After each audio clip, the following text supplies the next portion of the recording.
Good evening, ladies and gentlemen. We do welcome you live to Blanding, Utah. It is the site of our Friday Night Lights matchup tonight on the San Juan High School football field.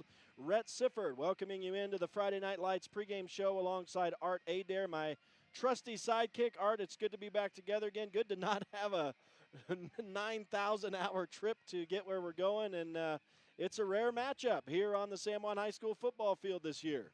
Yeah, that 20-minute drive is a lot better than those 6-hour ones we've been putting in. But it's exciting to be home. The field looks great. They did a lot of prep work on it over the summer and beginning of the school year. So excited for some hometown football. Yeah, it should be a lot of fun here this afternoon and evening. Of course, this is a matchup and San Juan comes in heavily favored. This is the second year in a row that Bayfield has opened their season against San Juan. I say that's a trial by fire if you're Bayfield to start your year off 2 years in a row. Yeah, it's one of those games where if you come in and you just try to get some kinks out, being Colorado's first game of the season, but at the same time, if you can come in here and sneak a win out, man, that's a season maker, a first game of the season right there. That'd be a major upset for Bayfield here today for sure. So when you look at this all-time series at San Juan leading 4-2, that goes back to 2016.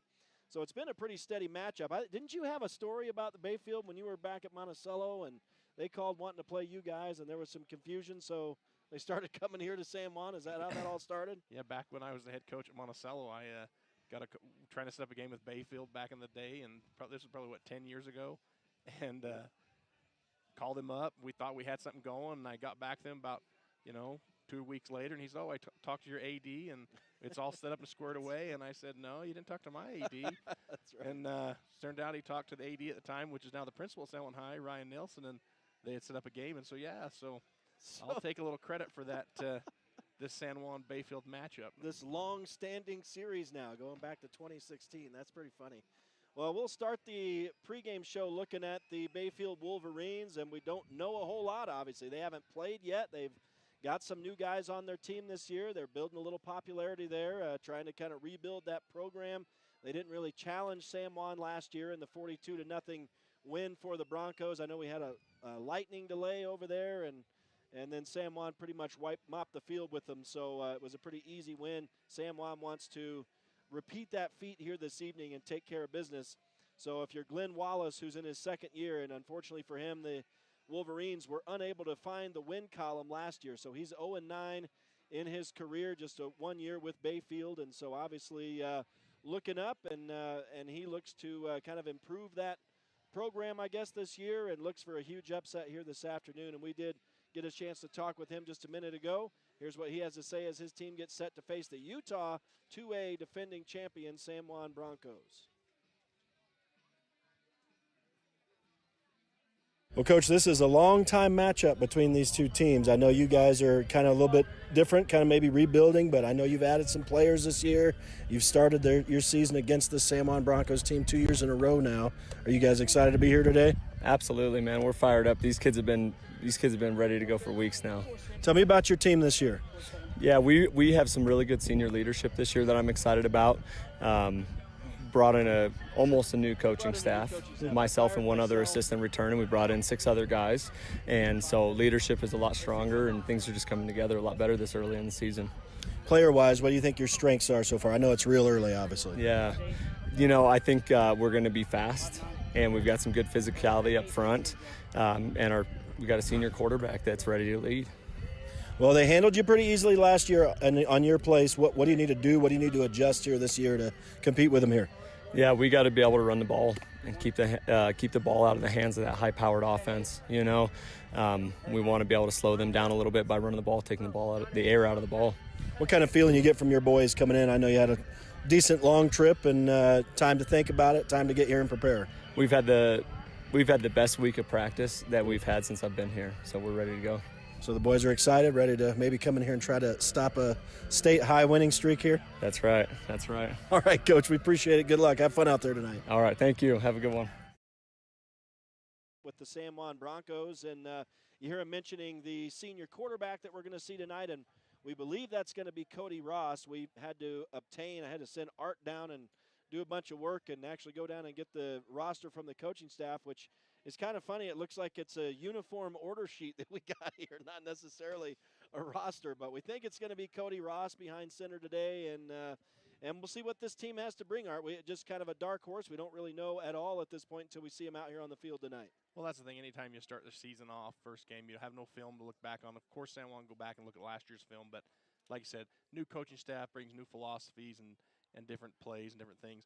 But kudos to Bayfield, and, you know, anytime you take a program and you schedule the toughest team that you can play within your area, obviously San Juan's the toughest, you know, kudos to that coach, because they could go schedule an easy team to go get an easy win. But why do that? Your players aren't going to get better. I know that the fans like the W's, but at the end of the day, it's the Coach Barkley Christensen philosophy. You want to challenge your players every game so that by the time you get to the playoffs, you're better at what you do, and you can go for a run for a state title. And so I give huge props to Bayfield and their coaching staff for taking this challenge last year and this year. You know, it's going to be rough because it is their first live game. San Juan's got two very good games under their belt where they are kind of battle tested now, in that, you know, they kind of know who they are. They've found their identity. And so it's going to be a dogfight, I think, for the first little bit. We'll just see who wears who down. Yeah, we're going to hear Coach Christensen talk about that, respecting this team and respecting the fact, you know, this is a game that their athletic director wants every year. You know, he covets this game, and it's a way, just like you said, and it's the same thought that San Juan has. They want to play the toughest teams they can, you know, kind of jettison that state winning streak out the window. They don't really put a lot of weight on that, or at least that's what they say, but they're going to play the team that's going to challenge them and get them ready for state rather than try to set some records against easy teams. Sure, and anytime I know that I heard the comment a couple of times this week that, oh, it's Bayfield, you know, it's going to be an easy game for the Broncos. That can't be your mentality. Right. Because they're coming in with a different mentality. They're coming in, they want to be the ones to upset in the win streak. Even though they're not part of Utah football, they could do that. And so you want to come out here, and I know that this coaching staff and these players have their focus, they're ready to go. But Bayfield, you know, just because they're 0-9 last year, the reason why these two teams set this up, you know, and got this going like we talked about, is because they both knew each other were pretty good. Bayfield's a multiple-time state champ in their own right in Colorado. Great team, great system. They've had a lull. Sometimes that happens. You get a couple classes that really don't produce a lot, but I think, you know, you get a couple of wins, and that's going to, just like San Juan, you got 90 kids out here, and that didn't happen because they lost a bunch of games. You start winning, you start getting more kids on your roster. So Bayfield, I think, is on the way up. Yeah, they're coming back. You know, if you look back on this series, Bayfield won obviously a couple games. I think it was at one point San Juan one win, and Bayfield won the next two. And so they were kind of trading wins early on. Obviously, of late, it's been San Juan. And speaking of, we're going to continue the Friday Night Lights pregame show here on Red Rock 92. And it is still pictureitpalmer.com, but tonight we're on a different website. Obviously, if anybody's watching us right now, you know that already, StreamUtah.Live. I kind of like the sound of that, but I think it's going to eventually be back to the original domain on pictureitpalmer.com. But as of tonight, and it's already been first half of a doubleheader, with Monticello unfortunately suffering a 15-6 loss up in Randolph. That's a long way to travel for a loss. But so you've already seen one game tonight on StreamUtah.Live and ours too, and then theoretically next week we'll be back to pictureitpalmer.com. So thanks for joining us. It is the Friday Night Lights pregame show. We're going to send it to a break. We'll be back out to switch gears on the pregame show and talk about the hometown now, San Juan Broncos. Stay with us. It is Friday Night Lights on Red Rock 92 and pictureitpalmer.com. Compared to the vocational schools of the past, today's career and technical education courses span nearly every industry, including health science, business, digital arts, and computer science. CTE students learn valuable, real-world technical skills with a solid academic foundation while exploring career options or pursuing their passions. Did you know San Juan School District offers 19 CTE pathways for secondary students? To learn more, talk to a school counselor or CTE teacher today. With a changing economy and advancing technology, it's time that marketing and selling of real estate in San Juan County catches up. Four Corners Homes and Property Management is changing the game. Every Four Corners Homes listing includes 3D mapping and virtual tours, professional photos, a digital and global 21st century footprint, and marketing exposure that makes it easy for buyers to find and identify what makes your listing unique. Marketing and exposure sells real estate, and if you want the best, you need Four Corners Homes on your team. Find us at fourcornershomes.net or call 801-404-0058.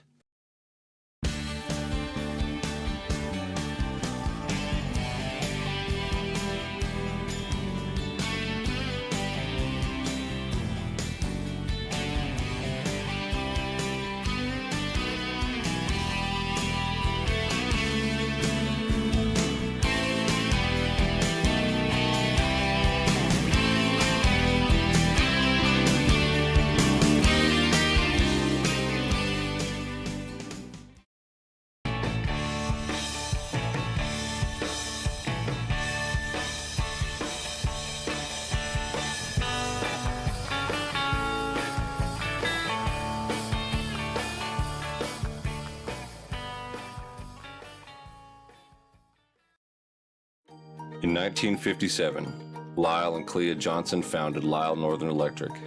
What began as a small business in their family home has grown into the prominent local company it is today, a third-generation owned and operated company.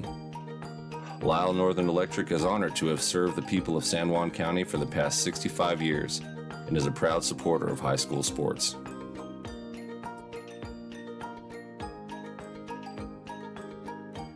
The 4-6 win over Juan Diego Catholic last week, and Art, that was a game that started similar to the Layton Christian game the first week where the teams traded touchdowns. After one quarter, 6-all. You thought it might be a battle all game long, and then Juan Diego started turning the ball over. San Juan took vast control in the second quarter. Yeah, it was quite surprising how that first quarter ended 6-6. I thought there would have been a little more fireworks from both sides of the team in that first quarter, but it's like we've talked about time and time again, Rhett. It's not how much you score, it's if you can outlast and then start to score. So San Juan did that. You know, they got back on track. They figured some things out and eventually came out the winner in that game. But we look to see, I know that the way they started last week offensively was not how Coach Christensen wants it to go. I don't know if you asked him that in his pregame or anything, but I'd look to see him open this offense up a little more in the first quarter to get back on that big-time down-the-field scoring. You know, last week, I know for a high-powered offense like this, 6 points in one quarter is not enough. And so it'll be interesting to see what Coach Christian comes out with. I'm surprised to hear quarter. these words. You're usually a defensive guy. I am, but when you follow the Broncos, man, they're just so. You're like, that was boring. Let's see some San Juan football. Yeah, I like to see you struggle over there keeping stats with them, with how fast they're scoring and all these things and figuring out all your statistician stuff. You like to watch me sweat. Well, we did. Let's go ahead and chat with Coach Christensen. We did talk about that and some other things. So let's hear what Coach Christensen has to say as we get set to go here tonight. Well, Coach, I know you were more pleased with the all-around effort last week and a solid win for you guys. Yep, we were very pleased with it. A better defensive effort. I mean, obviously we were happy week one with our offensive effort, but last week was an all-around effort, and we're just looking to continue. But obviously there were mistakes that we still made. It wasn't a perfect game by any means, but we don't want a perfect game right now because we want to, you know, we talk about every year, peak at the right time, and so clean those up hopefully and get better again this week. What have you keyed on this week in practice? Again, some of the basic things, tackling, you know, running the right routes, catching the football, blocking every single play, not taking plays off, just those little things that we see on film that we still kind of struggle with. Well, we talked a couple weeks ago about not getting psyched out with all the anticipation this season, and you like what you've seen so far from your boys this year? Yeah, I do. It's still hard to tell. We'll see in a game or two how I feel, but right now I do. It's just such a different feel, you know, when they're hungry. I don't really know how to put it, but they've tasted it, so it's kind of. We'll see. We'll just see as the games go on. The motivation's different. It just seems like before games, Juan Diego, I'll be honest, I was a little bit worried just with some of their body language before the game, but they proved me wrong. So maybe that's just how this team works. Well, Bayfield, for the second year in a row, starting their season against you guys, that's really not a wise decision, I don't think. So obviously you don't know a lot about them. They didn't challenge you a whole lot last year. You're heavily favored this year. How do you approach this one? Yeah. They've always been, I mean, we've played them ever since I started here 7 years ago, and they got us the first 2 or 3 years pretty good, and they were winning state championships those years. It's been a great series. I respect the heck out of them. You know, their athletic director begs for this game because he says we need to get prepared. Mm-hmm. He knows what kind of team we are, and I think they're getting back on the right track. I look over there, they've added about 30, 40 kids to their roster from last year. I know they got a lot more kids out this year. Bayfield's one of those teams, I tell the kids, it doesn't matter who they have, their potential is always maximized. They hit, they play hard. They're farm boys just like us, blue-collar kids that come to play, and it doesn't matter what kind of talent level, they're going to hit you and give you a game. Yeah, I know your mantra this year is, and every year is, you're not looking past anybody. No, we can't. We can't go. You know, I think the Deseret News summed it up pretty well when they made us the game of the week last week. They said you can't win, 49 straight to break the record until you win 27, and this one is until you win 28. So it's week by week. We've prepared hard, and we're excited for Friday. Well, you had a couple guys banged up last week. Obviously, Keaton's out for a while. Parker gets the start tonight. So what adjustments have you had to make? I joke with Parker that we made 2 game plans. One, because, with Parker, he's one of those guys you ask, how are you, and he's fine, 100% fine all the time, whether he could have a torn ACL out here, and he's going to tell me he's 100% fine. He might limp, but he'll tell me that. So I told him I had to make 2 game plans this week, one with the normal game plan and then one with an adjusted game plan, and which one to use. And he says we better be using game plan number 1, and he's full go. I mean, he says his ankle feels great, and thank goodness we've got really good chiropractors and healthcare workers around here to help him fix that thing out. All right, Coach, it's a rare home game for you guys. Enjoy it tonight. Have fun. Appreciate you. Thank you, guys. Appreciate it. And we always say thanks to Coach Barkley Christensen. He appreciates our coverage, and we appreciate him chatting with us, taking time out before a game tonight. And just looking at these players last week against Juan Diego, and Parker Snyder continues to get it done. Obviously at the quarterback position, he was 16 of 27, 221 yards passing, 1 TD, but he did throw 2 interceptions last week. Of course, the one was a circus freak interception off the back of somebody's heel. But that's something he wants to clean up. I think I know he's a super-duper competitor. You heard Coach Christensen talking about him there, so I know he's going to look to clean that up tonight. Yeah, anytime you graduate through your top receivers, you're going to have those hiccups in an offense. That's just how it goes in high school football. And so throughout the season, you know, he's going to get more comfortable. Those receivers are going to get more used to how the ball comes out of his hand and where it goes, and they're going to make those adjustments. And so I don't think they go away from passing at all, but that was the greatest thing to see. I guarantee you every San Juan fan in this stands tonight was looking out there to see his number 9 on the field. Right. How's that ankle? What's right. he doing? And I guarantee you they feel a lot more comfortable with number 9 out there now that we're ready to go. Yeah, largely new receiver crew, and then, of course, now you miss Keaton Ivins with the injury, so he's out, and so that reduces it by 1. In the running game, it's been happening pretty well. Just looking at last week, Zach Conway, another 128 yards and 4 touchdowns. So he had a great game on the ground last week. Parker Snyder, 104 yards against Juan Diego and 1 touchdown on the ground. Anthony Doan was the top receiver against Juan Diego with 101 yards and 1 touchdown. So it was nice to see Anthony have a bit of a breakout game after he was real quiet against Layton Christian. Yeah, he's a really exciting receiver that can really move the ball down the field. He spreads the defense well. He catches well. And once he catches, he can make a move and get big chunks of yards. So it'd be exciting to see if him and Parker can kind of get that, pitch and catch down, and he can be the go-to guy. All right, I think they're getting ready to run out. It's always a good show when these guys come out of the tunnel here with the American flags and the crowd goes wild. It's always pretty fun. Just want to look at some state or season stats now as we get set to go tonight. Parker Snyder on the year, 545 yards passing, 32 of 52 on the completions, and he's got 3 TDs passing on the season. For Zach Conway, 340 yards rushing. He's averaging about 11 yards a carry, and he's got 6 TDs. Parker Snyder also has the 6 touchdowns on the ground. He did a lot of that against Layton Christian, obviously, and he has 221 yards rushing. So you talk about a 2-headed attack.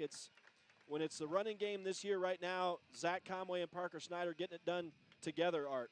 Yeah, those two are dynamic. They feed off each other. Defenses cannot commit to just one. They got to, as a defensive end coming your way, you got to take 2 guys, and it's just almost impossible. All right, well, we're going to pause the pregame show here now. Looks like it's going to be the national anthem, so we'll send it to break, and we'll be back out here for the opening kick in just moments. Stay with us. It is Friday Night Lights on Red Rock 92, pictureitpalmer.com.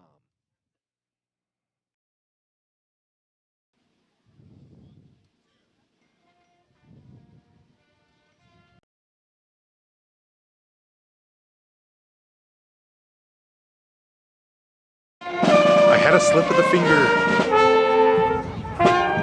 Get some better equipment. I got both of them on there for you, though.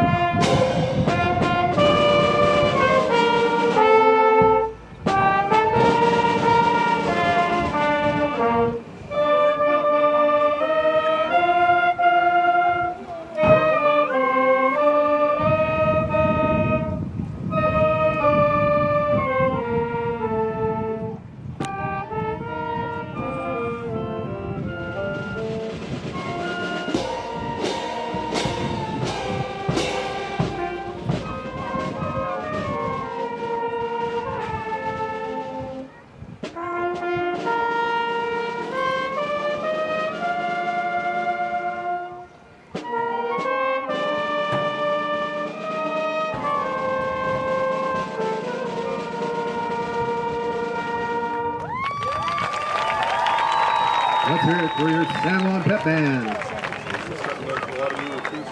Folks, we apologize tonight.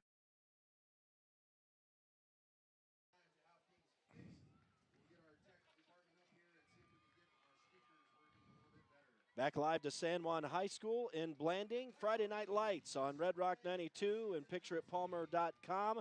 Game 2 of a local doubleheader here tonight. You already heard Monticello against Rich tonight. A tough loss for the Monticello Buckaroos up in Randolph, 15-6 the final. We're getting set to see the defending 2A state champions take on the visiting Bayfield Wolverines. Art in what is a very rare home game for San Juan this year. Of course, if you're the Broncos, you want to have at least 4 home games this year, 3 in the regular season and then 1 in the playoffs. Yeah, and as a head coach, you try to get your schedule set up. You have 5 and 5 without your 10-game regular season, and then the playoffs come what may. But unfortunately, he wasn't able to do that this year. And it does come. He mentioned this, I think, in the first game pre-interview or the second, that being this far down the corner of the state comes with some challenges, especially when you're this good. Teams don't want to travel down here to get beat. But I'll tell you, one of the coolest things about this intro right here is when you get those Broncos running out with those American flags underneath that tunnel is tonight they allowed those youth kids that came to the youth camp to run out, and that's how you build a successful program like San Juan's got here, is that youth program. And those kids look up to these guys. They sign autographs for them. It's just an amazing feeling to be in this part of this program. These little kids, they want to be on that field one day. They want to be one of those 90 players. No matter what they're doing, they want to be on that field. So I think that's one of the most awesome things. If you're just on the radio and you don't witness that, when they run out of that tunnel, that's just an awesome thing to me. I think I see a tear in your eye, Art. I don't get emotional much, but. Well, speaking of, I mean, it's that time of year. You know, college football starts a little bit of an abbreviated weekend this weekend, but college football will be going on this weekend. So great time of year. It's a great time to be back here in Blanding. I'm not sure what Isn't that the old Ball State? Oh, that is. Chirp? How do you know that? I was watching a TikTok and I saw somebody in Ball State. What's your mascot? What's the mascot name? It was the Cardinals. Yeah, Chirp so Chirp or something. And we had a good fight song too. We had a good snare line in our fight song. I used to love it, and we had a lot of fun at our games. Even though we never won games, we had a raucous time. That was for sure. I played on the roller hockey club team, and we would always lead the cheering in our stands. We didn't mess around. Of course, most of the stuff we did, I can't mention on the radio. College kids. College football, man, it was fun. I guess the problem was I was older than all my buddies because I had already served in the Army. So maybe I should be embarrassed about that. But I haven't seen the captains go out yet. I'm not sure what the holdup is by the officials over there. They usually like to do that about 6 minutes till, but they're still over there talking to Bayfield's coaching staff. Yeah, national anthem is done, so I don't know if they have conducted the coin toss and we missed it. But and just a little, I mean, Coach Christensen mentioned it, that Bayfield has a lot more kids out this year than last year. And if you look across there, their jerseys are different. They're all white, but some of them have the tribal markings on the sleeves with the gold Bayfield, and some have the purple Bayfield with no markings on the sleeves. So obviously they had enough kids come out. They didn't have enough away jerseys. So hopefully the second roster we got today is up to date. Yeah, it's kind of a little bit of a crapshoot on the Bayfield roster tonight. So our apologies if anybody from Bayfield's listening and we butcher names or don't get them correct. And so we'll just do our best with those rosters.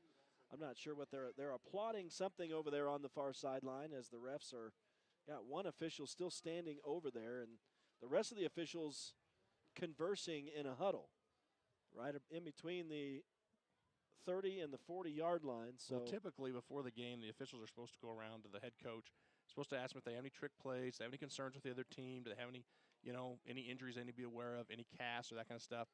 But they usually do that about 10 minutes before the game starts, and it looks like they waited till 2 minutes before the game starts, and now they'll come over and we'll get yeah, and I see now Coach Wallace for Bayfield was in the huddle. I didn't see him at first, but so they were talking with him, and now they're over to talk to the San Juan coaching staff. And I think at some point, yeah, here we go. Players heading out for the coin toss. So, Art, you'll be able to actually watch it tonight and see what happens and let us know what's going on. And meantime, I'll let you know tonight, Friday Night Lights on Red Rock 92 and pictureitpalmer.com is brought to you in part by the Anderson Oliver Title Insurance Agency, Utah State University Blanding, San Juan Health, Car Shop Auto Body, Colleen Kays, author of The 7 Dynamos of Organizational Power, Red Mechanical, and San Juan Building Supply.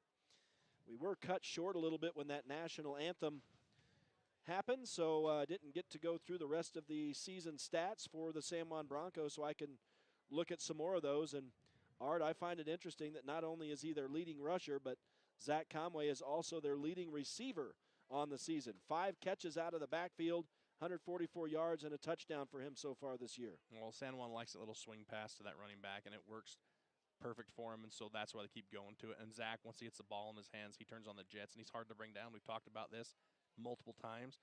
Very rarely do you see one, even maybe 2 guys take him down. It takes a third, fourth guy.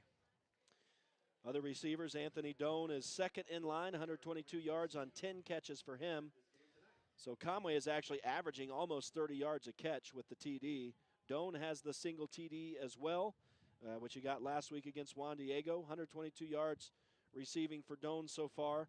Javen Montella, 5 catches, 116 yards. And then I'll mention Keaton Ivins, kind of sad that he is off the roster right now due to injury, but he had 5 catches, 87 yards, no touchdowns before he went down last week with the broken collarbone. And then Brigham Nielsen rounds out the top 5, 7 catches, 76 yards. He's still looking for his first touchdown of the season and might get a chance to see that here tonight, I'm thinking. But looking defensively now at these San Juan Broncos, as of right now, Jake Ivins, the leading tackler, 23 stops for him. Jayton Knight has 19, so does J.D. Palmer. Jordan Duke with 17 tackles, Trace Bennett with 12. And sacks, Jayton Knight leading in that department with 4. Then 3 players have 1 sack apiece, Zach Conway, Taylor Black, and J.D. Palmer. Takeaways, Branton Bethea with 1 interception, Brigham Nielsen with 1, Trace Bennett with 1, and 1 fumble recovery each for Bethea, Jake Ivins, Jayton Knight, and Jordan Duke. So Bethea leading in that department with 2 takeaways as the team's out for the opening kick, and it will be San Juan kicking off to Bayfield. So back-to-back weeks now, the Broncos, sorry, they're receiving. My apologies. Yep. They So won the toss. back to what we're used to. San Juan receiving the opening kick here as Bayfield gets set to kick. So San Juan, for the first time this season, wearing home royal blue with the yellow numbers, yellow helmets, white trim. Bayfield in white uniforms, white helmets with dark purple numbers. And like you said, Art, some of them with a little bit different uniform than others. So I like their helmet. It's almost like the Utah Valley Wolverine, just purple. Yeah, a little bit like, yeah, I'm not seeing the side of it right now, but reminds me a little bit of Penn State as well. But all right, the opening kick is in the air. And you know the PA guys are excited. They kept the music going while the kick was going, and it's a short kick and about a 10-yard return back around the 30 for San Juan. So the Broncos will start with good field position here to get us started this evening. Trace Bennett with a nice scoop up and then gets up the sidelines. You know he's excited to, anytime he touches that ball, he's a missile. So we'll see the San Juan offense for the first time tonight on the field before anybody else. And Parker Snyder will bring him up to the line. 4 seconds gone in this game as we are just underway. And San Juan, of course, begins in the spread as they have all season, as we expect all season. And they'll go right to the ground on first down, and Zach Conway pushes it across the 30, a pickup of a couple, maybe 3 yards. Looks like about a 3-yard gain with the spot. So that's the way the game starts from scrimmage tonight. It's 2nd down and 7 for San Juan. Snyder in the backfield will look to the air this time. Nobody open on the right side, so he'll look to his next option. Nothing on the left side either, so he tucks it up and runs to the sticks. The ball is loose. I think they say his knee was down as the Broncos avoid an early turnover here. That's a break for San Juan, and it will move the chain, so that was a 7-yard run for Snyder. Yeah, you can see that Coach Christian wants to push the ball down the field quick. Little play action in the backfield. Now throw to the left flat, and a man is there. It's caught, and it's going to go for 14 yards out across midfield to the 45, and that was number 22, Javen Montella, on the catch. And Parker Snyder starts 1 of 1 on the night, and they go hurry up as he takes the snap in the shotgun again. He's pressured, rolls out to his left on the scramble, throws downfield, and it's in and out of the hands of a diving Javen Montella once again. So incompletion will bring up a 2nd down and 10. Yeah, number 67 there for Bayfield. He has been getting in there and getting after it. Austin Wilmer, he's putting a lot of pressure on the quarterback. So 2nd down and 10 to go. Clock is stopped with 11:02 showing. That's not quite a minute in as they go to the ground again. Zach Conway will rumble ahead to the 40. That's a pickup of 6 for San Juan. So 9 yards on 2 carries so far for Zach Conway. You can tell Coach Christensen, he wants that big score right now. He wants to get on the board, get off the bus, but they didn't ride the bus, so. That's right. Parker throws into the flat, and we got a new man catching a pass here, Jake Ivins. He's not new, but a rare catch for him so far this year. Now with Keaton Ivins out, we're going to be calling some other guys' names, and that goes for, I think, about 10 yards. Yeah, nice little pitch and catch there, and Jake knowing exactly where to get upfield to. So 1st and 10 as the Broncos move the chains down inside the 30 of Bayfield, and Parker Snyder on a quarterback draw here will pick up a couple yards. That's that RPO, that middle backer, number 20. He came right up there. He went after Zach. Parker read it, and he pulled it and got it what he could get. And it was 3 yards. Play action in the backfield this time, and he throws complete to Doan, and that's going to go for a 1st down as it goes inside the 15 to the 14. That play originating from the 26, so it's a 12-yard pass. And the Broncos just rattling off the yardage right now here to start us off tonight. Now Snyder with a hard count. Now he sets up, takes the snap, fakes the handoff, keeps it himself off left tackle, and he turns it upfield. He'll get down around the 5-yard line. That's close to a 1st down. Looks like a pickup of 8. Yeah, and the Broncos, they double pull there. They pull Easton Langston and Cooper Palmer to that left side, and all the quarterback has to do is just get in behind him and follow those big bodies to the hole. So the Broncos just moving down the field easily right now, knocking on the door to the goal line as Snyder hands to Conway again, and this is the first time it's going to be a loss of yardage. No, it's going to just be a short gain. This may move the sticks and make it a 1st and goal. Pickup of 2, we'll say it was. Conway up to 11 yards rushing now, and they do move the chains with that. So 1st and goal inside the 5 now of the Bayfield Wolverines for the first time tonight. Snyder throws left side toward the goal line, and it's dropped in the end zone by Javen Montella, incomplete. Yeah, that was a sweet pass. Good little pattern, got the defender back behind him. He just has to bring that in. So the Broncos unable to score, as I think we got some rain falling here out of nowhere. Couple sprinkles coming in here. Nothing like that game last year when you were getting soaked in here, which I fondly remember regularly. 2nd down and goal for San Juan. Clock is stopped with just over 9 minutes to go in this first half, so just under 3 minutes underway. And now a nice spin move by Zach Conway. He goes across the goal line for the first touchdown of the night. A strong run by the San Juan senior gives them their first touchdown. It's a 4-yard run for Zach Conway.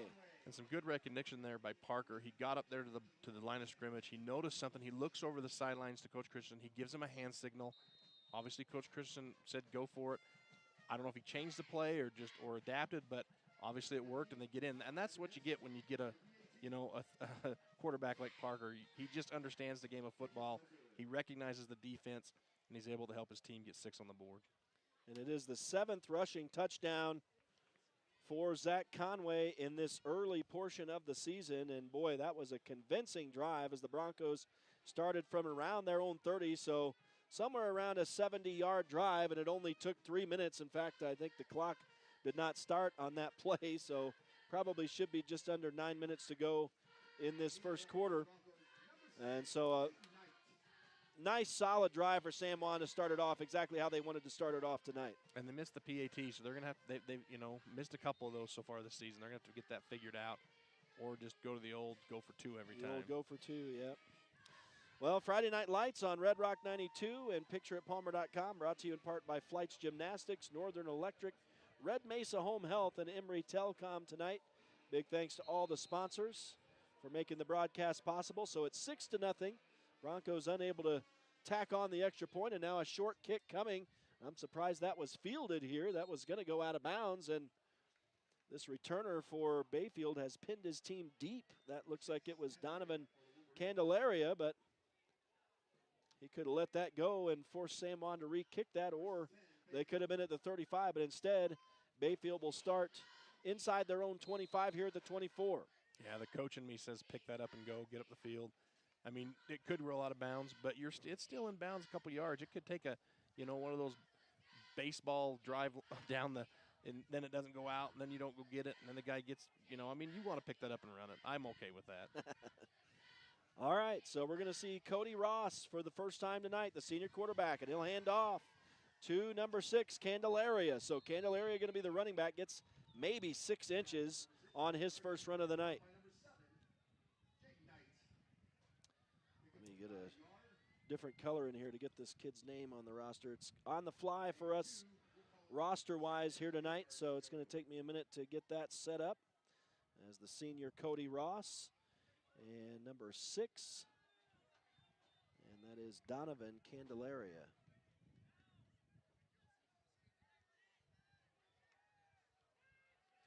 And now they'll pitch a little end around here, a receiver sweep to number 20, Keaton Pickering, according to the roster we have. And not much, maybe a yard on that sweep there.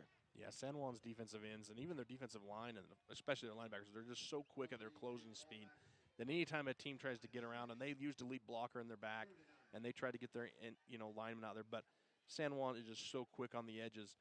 At least for this year, I haven't seen anyone really produce outside the tackle box. They're just so quick at what they do.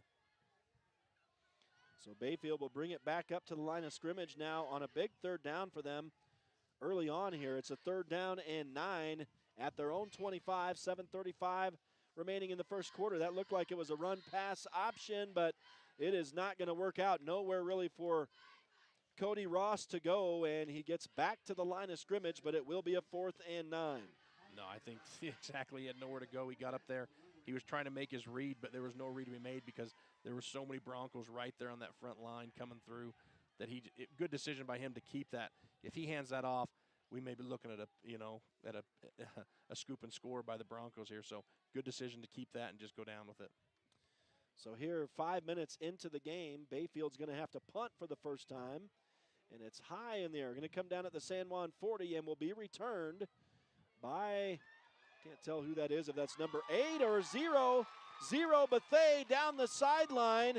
And he's going to get back to the Bayfield line of scrimmage at the 24. So a big return. That's 10, 20. That's a 35-yard return for Bethay on what was already a short kick.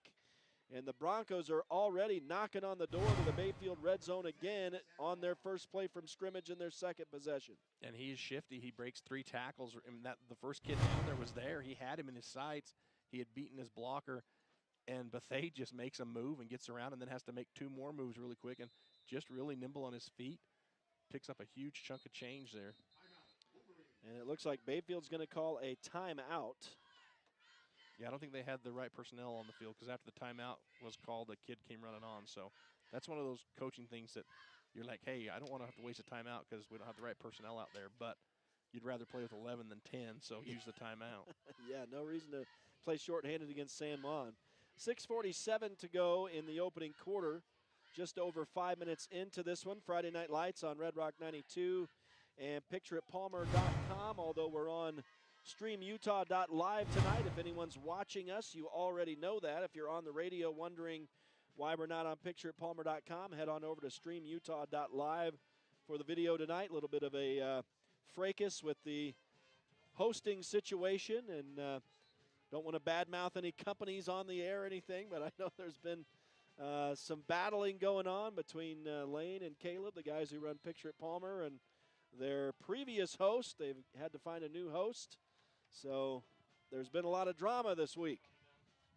Behind the scenes drama as San Juan opens their second drive. Throw over the middle, just out of the reach of Jake Ivins and incomplete. Boy, if he throws that a yard shorter, that may be a TD. Ivins going to go in right there. Well, and that's one of those things we talk about. You know, Ivins, he stands a good 6-7 inch shorter than the receivers last year. So you got to just adjust on that if you're Parker to bring that down a little bit.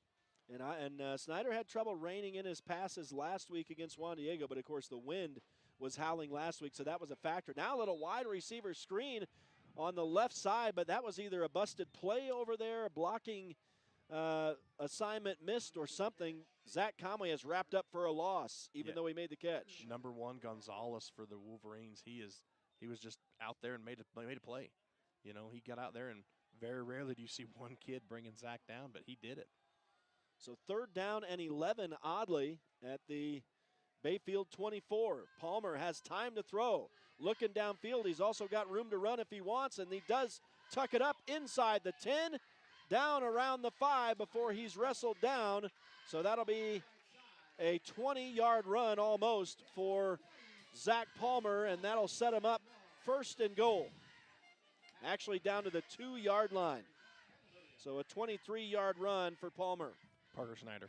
Sorry, I'm not sure why I'm saying Palmer. That's like a blast from the past right there. Where am I getting that from? Throwing it over to the left side, and it's a touchdown, San Juan, as Jake Ivins catches it there. Boy, he had nobody on him. I'm not sure what the assignment coverage was there, but Ivins wide open for his first touchdown catch of the season. And it's a 2-yarder from Parker Snyder. And Snyder 5 of 8. I'll have to tally up the yardage here in just a little bit for Jake Ivins. It's his 2nd catch of the night. And a 2-yard TD reception for him. So he's got 12 yards receiving. And now on a 2-point try, it is good for San Juan. So that'll make it 14-0 with 5:49 to go in the opening quarter. Zach Conway right there with that run. They lined up 3 backs in the backfield, 1 left to Parker, 2 right. They run a little triple option up there. You got to cover all 3 of those guys. Zach walks in for the 2-point. I'm glad someone was able to watch. I'm struggling, of course, with the stats over here, so I appreciate it. And indeed, the first touchdown catch for Jake Ivins, so that's a breakthrough for him. Coming into the game, he had 1 catch for 22 yards. He's got 2 catches for 12 here tonight and the TD, so the Broncos up 2 scores. And we are just over halfway through this opening quarter. 5:49 remaining in the opening frame. Friday Night Lights on Red Rock 92 and pictureitpalmer.com. Brought to you in part tonight by That's a Pizza, Napa Motor Parts, Creative Floors, San Juan School District CTE programs, and Blue Mountain Foods. And it'll be Jayton Knight kicking off for San Juan, and that one is short. I think the sound from the band that time was pretty appropriate on that short kick that goes out of bounds. So that'll either be a re-kick or Bayfield can take it where it went out. Is that right? At the 35. It went out right at the 35. Interestingly, it looks like I think they're just going to take it there. Yeah, good decision there by Bayfield. You know, you get good yardage. You get good field position there. It's just a great, come off the side of Jayton's foot, and those happen all the time. So the kicking game may be the one thing that's misfiring regularly right now for San Juan, so they'll have to work on that. As Bayfield taking time in the huddle. As they'll bring it up to the line of scrimmage. And Cody Ross, still trying to get used to that name, pitches it this time to what's normally his wide receiver as that kid coming out of the backfield, Keaton Pickering, the senior. That's twice he's taken that pitch. I thought he came into round last time, but he's coming from that slot back or wide receiver spot on the left side, and they run that art over to the short side of the field. That always blows my mind. I don't know why, but yeah, and that time he was in the backfield, but when you run an I formation style offense, you typically put your tailback back there 8, 9, 10 yards. And to me, it drives me crazy because you're giving up 10 yards. It gives you some momentum, but at the same time, it also gives the defense, if you got a quick defensive linebacker core, you give them 10 yards to see where the play's going. Yeah, and it lost 3 yards for the Wolverines there. So Ross will go to the air for the first time tonight, and he connects with a receiver for 7 yards or 6 yards. Out near the 45, it depends on where they spot it. Looks like it'll be at the 44. So that is a Let's see, that's a 7-yard pass for Cody Ross. He's 1 of 1 to start the night. And the first catch by number 12. And we'll try to get a name here. That must be Terrell Brooks. No, sorry, Lincoln Williams. Tough to keep track tonight with this Bayfield roster, but Lincoln Williams, the man who caught that. And Ross brings him back to the line of scrimmage on a 3rd down and 7, and the ball is thrown low, intended for Williams again. Did he make the catch? It looks like it was incomplete. And so that will be a 4th down once again for Bayfield, who are now 0 of 2 on 3rd down tries. Art, would you go for it here this early still on your own side of midfield? No, you're down 14-0. You haven't really seen a lot of offensive success, so I would punt it, see if you can get it deep. But going back to that last play, Jagger Neves right there, he made that play incomplete. That quarterback pressure from that blitzing spot is what made the quarterback get rid of the ball quick, and Bayfield's short a player. Yeah, he just came That's what storming happens onto the field. First game, man. I feel for that. I know exactly what's going on. That's Brody LaVenture. They got him out there in time, and now the snap is high and fumbled, and the Broncos are going to swallow it up. Whether or not they recovered it, they did. It is a fumble recovery for Trace Bennett, so that will improve the stats. Whether or not it would have been a turnover, the Broncos will get it right there anyway, and so a mistake by Bayfield here will give the Broncos good field position again at the Wolverine 35. Yeah, good pressure there by the defense from San Juan, getting in there. So on that bobble, you don't give the punter a chance to pick it up. And their punter is really close to me. You know, my oldest boy was a long snapper. We like to snap 12, 15 yards deep on those.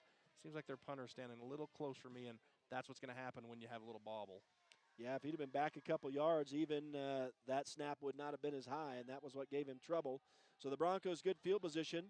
Snyder scrambles and now runs back through traffic, throws on the move, complete to Anthony Doan, and Doan will slip a tackle and go into the end zone for a 35-yard touchdown catch, but it's coming back.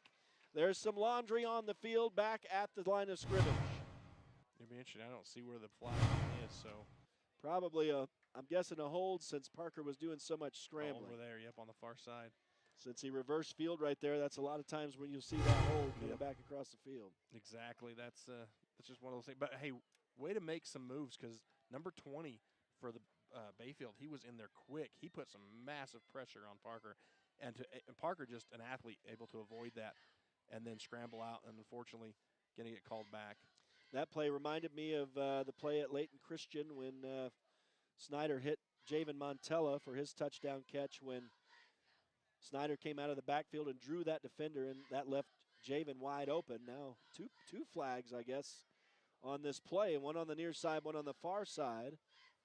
So they're going to talk with Coach Wallace here, it looks like, about what he'd like to do. I don't think he's going to decline this one.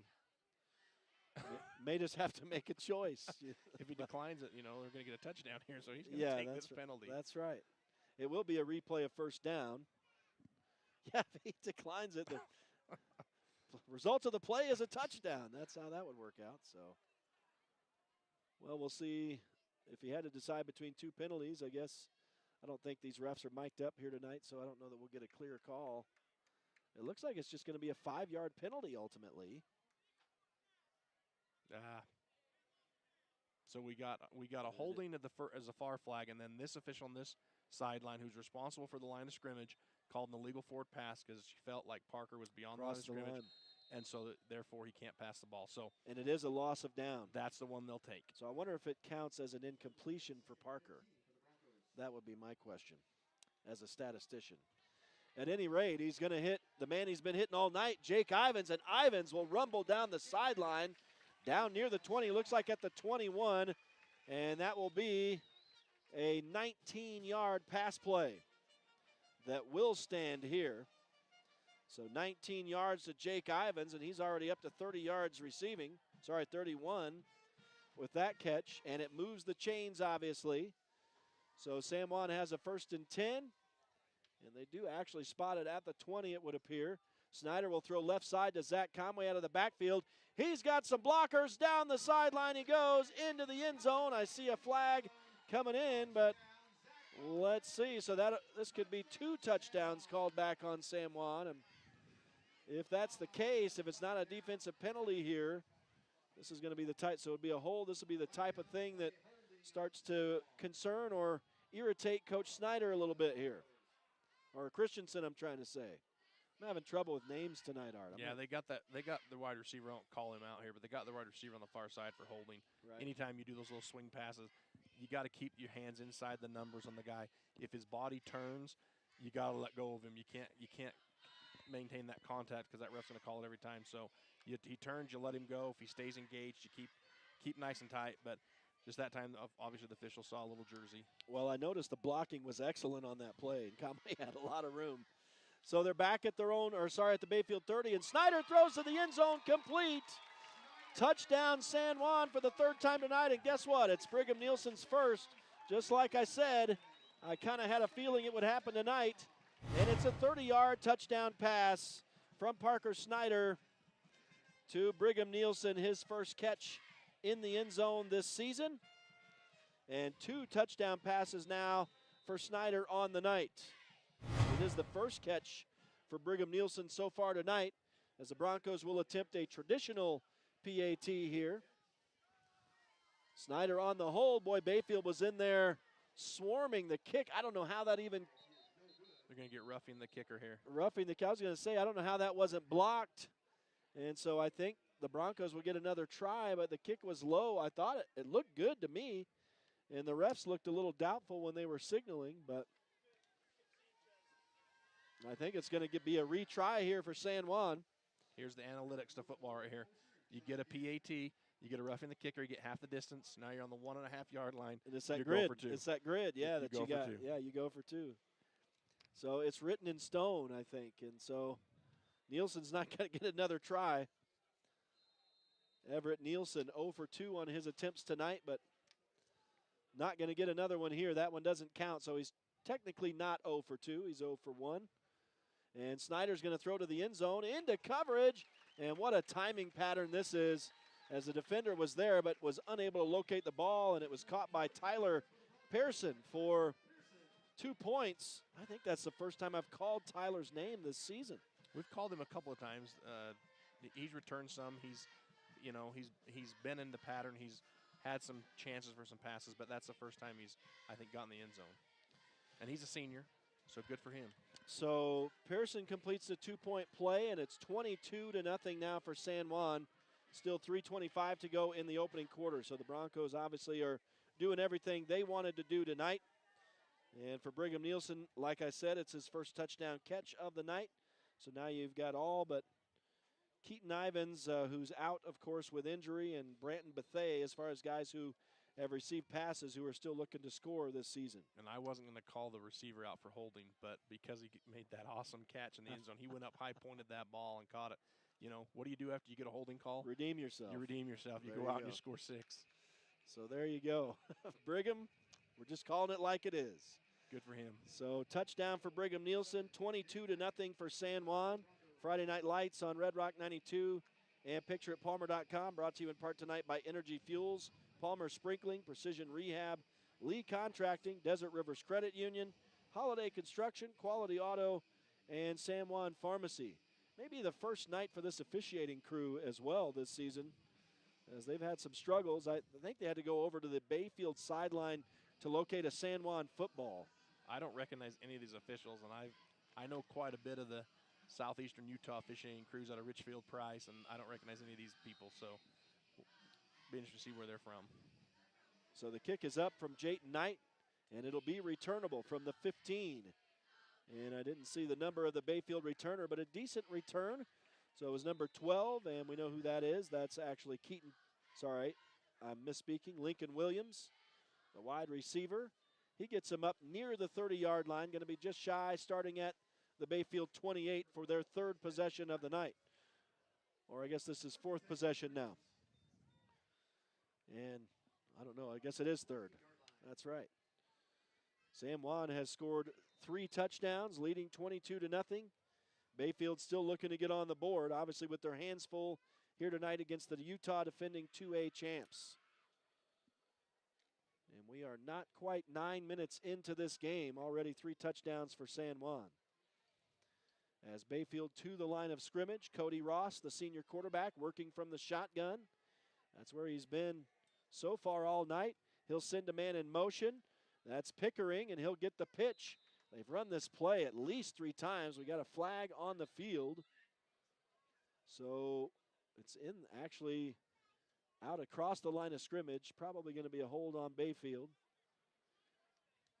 And no gain or a loss on the play if it stands. Coach Christensen signaling he wants to move him back. So he will accept the holding penalty. So that play won't count. And obviously here in Utah this year, the holding penalty comes from the previous line of scrimmage, 10 yards. So it'll be first down and 20. As that goes back inside the Wolverine 20 to the 18. So they're marching backwards on this drive so far. And the clock resumes now. We're nearing 3 minutes to go in this first quarter. 22-0 for San Juan. We're glad you've joined us for Friday Night Lights tonight on Red Rock 92 and pictureitpalmer.com. Cody Ross stepping up to his line to call commands. Now steps back into the shotgun, and he'll look to the air. Throws to the left side, complete for a short gain over here on the near side. And that is Keaton Pickering on the catch. Looks like it's going to pick up about 4 yards. Good tackle by Anthony Doan. You go back to that play they've run 3 times, that little motion sweep. You know, I got to think that Bayfield's coach, he's setting something up. He wants to see how they react, so he's run it a few times because they really haven't gotten anything going out of that. Anytime you bring a receiver, 30 yards across the field, 10 yards deep, it's just hard to get momentum and yards on a quick defense.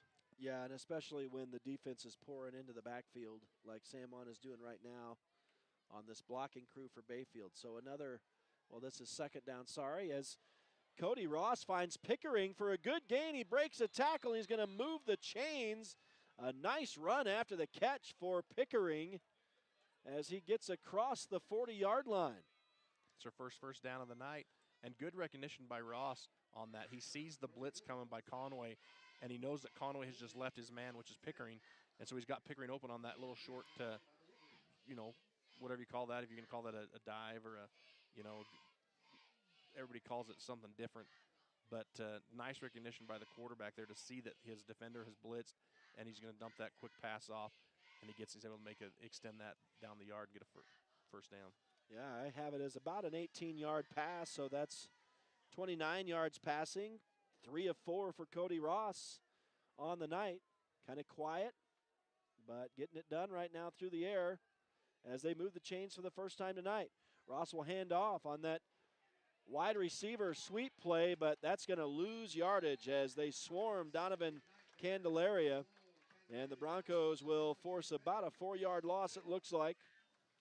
And that's actually going to be more than that. Loss of 5, so second down and 15. And they bring that motion receiver across in front of the quarterback, and it's a timing play. You want the snap to get there in time to where you can just extend that ball out and hand it off to your slot receiver who's coming across. At the same time, it looks like there was a little bit of a hitch there, and he had to slow down, and that's kind of what happens. And then, like I said, San Juan's defense just closes so quick he can't get any upfield north and south progression. Yeah, no misdirection there really, and a lot of pursuit by San Juan. As Ross will work from the shotgun on second and long down to possibly the final play of the first quarter. Ross will run for the first time tonight, and he's going to rattle off 8 yards out near midfield. So a nice run for the senior quarterback. His first positive gain of the night, and I am guessing they will allow the clock to expire here on the first quarter with the San Juan Broncos leading 22-0. And that is the case. That play was kind of awkward. I don't know if you felt that, but it's like half the offense moved, half the defense moved at the snap, and the other guys just stood there.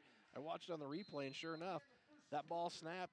The 2 offensive guards, they don't hardly move, and the defense just kind of pauses because they're like, well, was it, I almost thought initially there was going to be a false start called, but it wasn't. It just, watching the replay, the center snaps the ball and just half the players didn't move for some reason. reason. Did they use the old play where everybody acts confused and the quarterback just runs right up the middle? That's one of those weird feeling plays, and that's ultimately gets the quarterback up the field a little bit, because anytime you get the defense, staring in motion, you're going to have some room to move. Well, an interesting play moves them closer. They're going to be a couple yards away from a first down. They still haven't moved the ball where it needs to go on the other side of midfield. We got a moment to take a real quick break as we get set to start the second quarter. 22-0 for the San Juan Broncos against Bayfield here tonight on their home turf for the first time this season. Stay with us. It's Friday Night Lights on Red Rock 92 and pictureitpalmer.com. Hello, my name is David Palmer, and I am the Parks and Recreation Director for the City of Blanding.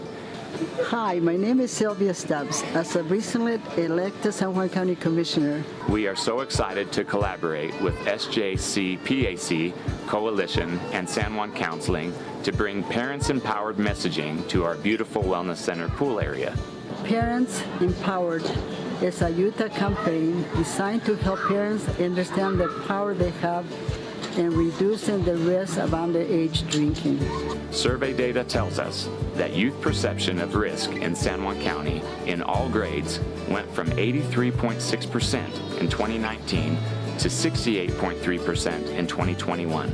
This means our kids don't understand the damage that alcohol and other drugs can cause on their developing brains. Did you know that Utah teens reported that parental disapproval is the #1 reason they choose not to drink?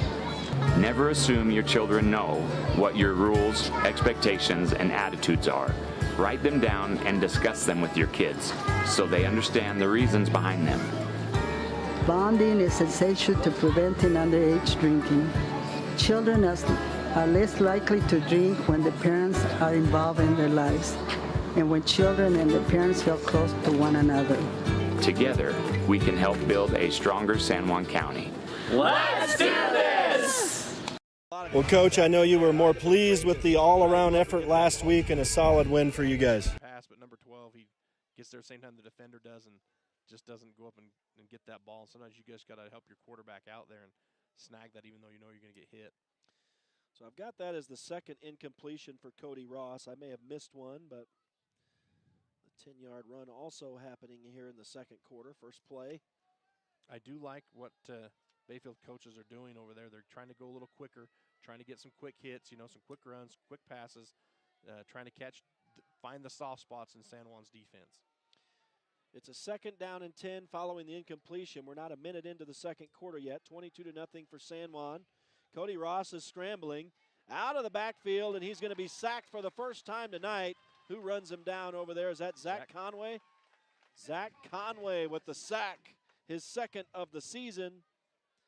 And a big loss for Bayfield. Looks like with forward progress, they'll give him a loss of 4. And if Zach doesn't get there, right behind him, you got J.D. Palmer coming hard and fast. So if he's able to elude Zach, he's going to get lit up by Zach. So he's probably lucky that he went down. Yeah, Ross had a little time back there, but not a lot. And then once he was flushed out of the pocket, he had no time. He was just running for his life to the far side of the field. 3rd down and 14 for Bayfield. Clock is running under 10.5 to go in the first half. San Juan leading by 3 touchdowns. Ross on a design rollout will throw on the run and incomplete over the top of Keaton Pickering. Back-to-back incompletions, bringing up the 4th down and long. Now you're on San Juan's side of the field. Not much, but I feel like you're 22-0. Why not? You're not going to lose anything if you don't get it. So San Juan's shown that they can drive down the field and score on you. So why not give your offense another play? But it doesn't look like they're going to. Yeah, and the way the punting game has been going on for Bayfield, that might aid your decision as well. But yeah, Coach Wallace sends the punting team out, and it looks like the punter is Donovan Candelaria. Traditional punting formation for Bayfield. San Juan and a lot of teams in Utah going with the short quarterback punt. This is going to be a good punt, but it will be returnable from the 15. And here comes Bethea again, skipping, moving, sliding through tackles, and he drags the whole crowd all the way back to midfield. So there you go. You wouldn't have lost anything going for it. as Brant Bethea returns it 35 yards all the way back to midfield. Yeah, and that's the flip side of it. You got to take into account, do you think you can pin them deep? If you don't, you've already shown that they can return the ball on you. They're getting some good yardage. They've returned your last punt further, back to your line of scrimmage. So give your offense another chance, another play, and just run your offense. So Bayfield unable to draw first blood, although they got their first decent drive put together. They had some positive yardage on that possession for the first time tonight. San Juan immediately going to the air, and a loss of a couple here as Snyder completes a pass to Anthony Doan, but again, a loss of 2 on that completion. Hunter Mars out there for Bayfield. That's a good name. Square up tackle. Don't let him get going. Don't leave your feet. Keep the guy in front of you. Good little tackle there. So 2nd down and 12 for San Juan at the 47-yard line now, and whistles sound as Bayfield calls their second timeout of the half. So they obviously didn't like how San Juan came out and felt they were unprepared. And so with 9:37, had a mismatch over here on the near side. I think what the coach saw, the same thing I'm seeing on the replay here, is number 11 over here for San Juan, Brigham Nelson. He's one-on-one, and you got no safety help over the top. That's never a good sign for a defense. Yeah, and we know that Parker Snyder can fling it downfield. So timeout with 9:37 to go in the first half, a 22-0 lead for the San Juan Broncos. We'll take a real quick break. Friday Night Lights on Red Rock 92 and pictureitpalmer.com.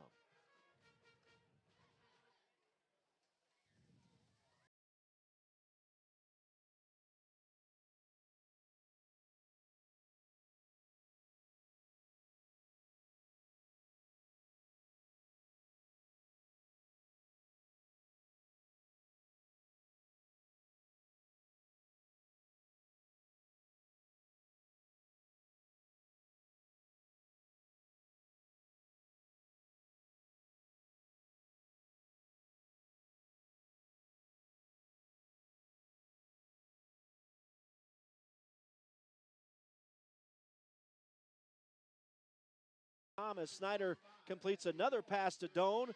This time it'll go for 12 yards and a first down for San Juan. And so back to action immediately after the timeout, and Snyder and Doan hook up again. 32 yards receiving now for Doan in this first half. 9:15 to go in the half, and a 22-0 lead for San Juan. Here's Snyder again, dropping back, throwing over the middle. What a catch as he stretches out. He's really making Jake Ivins stretch for these, Art, but another big gain for the Broncos down to the 22. Yeah, and Jake just been able to find that soft spot in the defense. There's a good 5 yards there, and Parker able just to, his passing right now is a lot crisper than it was even in the first quarter. And they snap it again very quickly, and again, Snyder airs it out. Brigham Nielsen got twisted around over here on the near sideline, unable to locate that. It was a little bit overthrown, out of bounds, incomplete. But a great back shoulder pass there, and what that does is it keeps it out of the defensive backs. He can't go get that ball. You got to make a play on that as the offensive receiver. Before that, it had been 7 straight completions for Snyder. 2nd down and 10 at the 23, and he'll throw complete. Trying to break some tackles is Tyler Pearson, his first official catch of the game. It's going to go for 3 yards. And a hard-fought 3 yards, too, there by Tyler. Yeah. He was wrapped up immediately and just kept chugging. Yeah.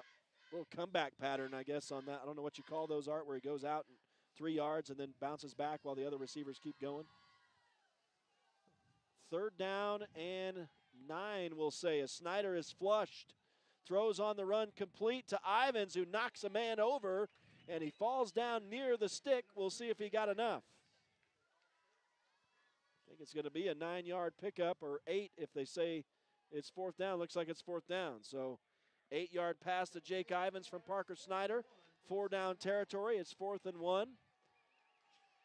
Right around the 15 here with the ball. Hard count from Snyder. Doesn't make anybody jump. And so now we'll get the play. Snyder working from the shotgun. Conway to his left, has a man open. It's Doan, I believe, on the far side. Caught. He's fighting his way toward the goal line. Doesn't quite make it, but he's down inside the 5 to the 3. You know, I never understand defenses that when you've got 6 inches a yard, 2 yards, why you play 5, 6 yards off your man. all Anthony had to do was run out to the sticks. It's basically 2 steps for him, turn around, and Parker's got to hit him wide open. You got to get your defense pressure and do press defense there. And it's 1st and goal for San Juan. Snyder will hand off on was that a slot around? Anthony Doan comes around to take the handoff from the slot back position, and it is a pass, so he'll get a pass from 4 yards out, and it is a touchdown catch for Anthony Doan, his 1st of the night and 2nd of the season. So Anthony Doan makes it 28-0 with 7:26 to go. It is the 3rd touchdown pass on the night now for Parker Snyder as he starts to rack those up a little bit here in this game. So Anthony Doan, 2nd TD catch of the year. Broncos just taking what they're given right now, Art, and they gave a lot on that drive. And the kick, again, no good from Everett Nielsen, so he's 0 of 2 on the night. It had the height. Yeah.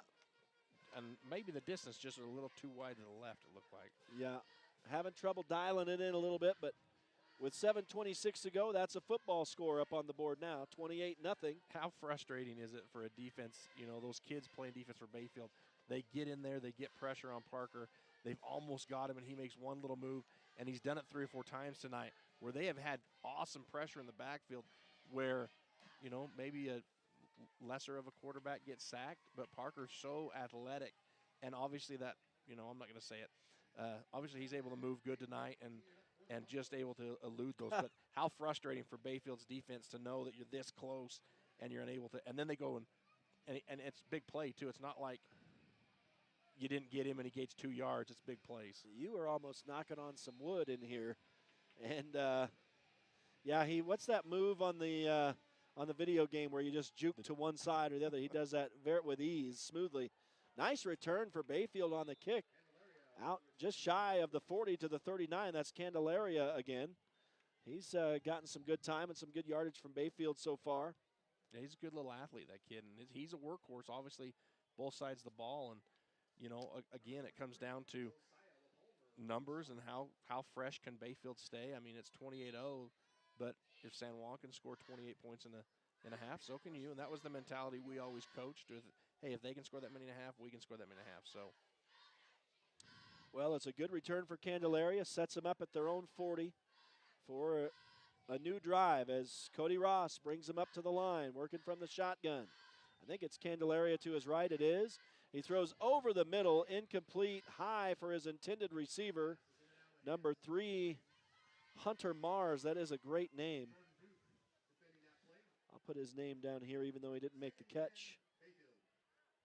And that ball was up in the air with 3 or 4 Bronco defenders just out of reach of it, but that could have been a big play for San Juan. Yeah, that's the way you break your receiver's spine right there, throwing it high in traffic like that. He was hit immediately when he touched the ball. And the receiver never very happy with the QB when he throws it like that over the middle. So 2nd down and 10 following the loud incompletion. 7:18 to go in this first half and a 28-0 lead for San Juan. Now Candelaria gets a little bit of room on the right side. Down the sideline he goes.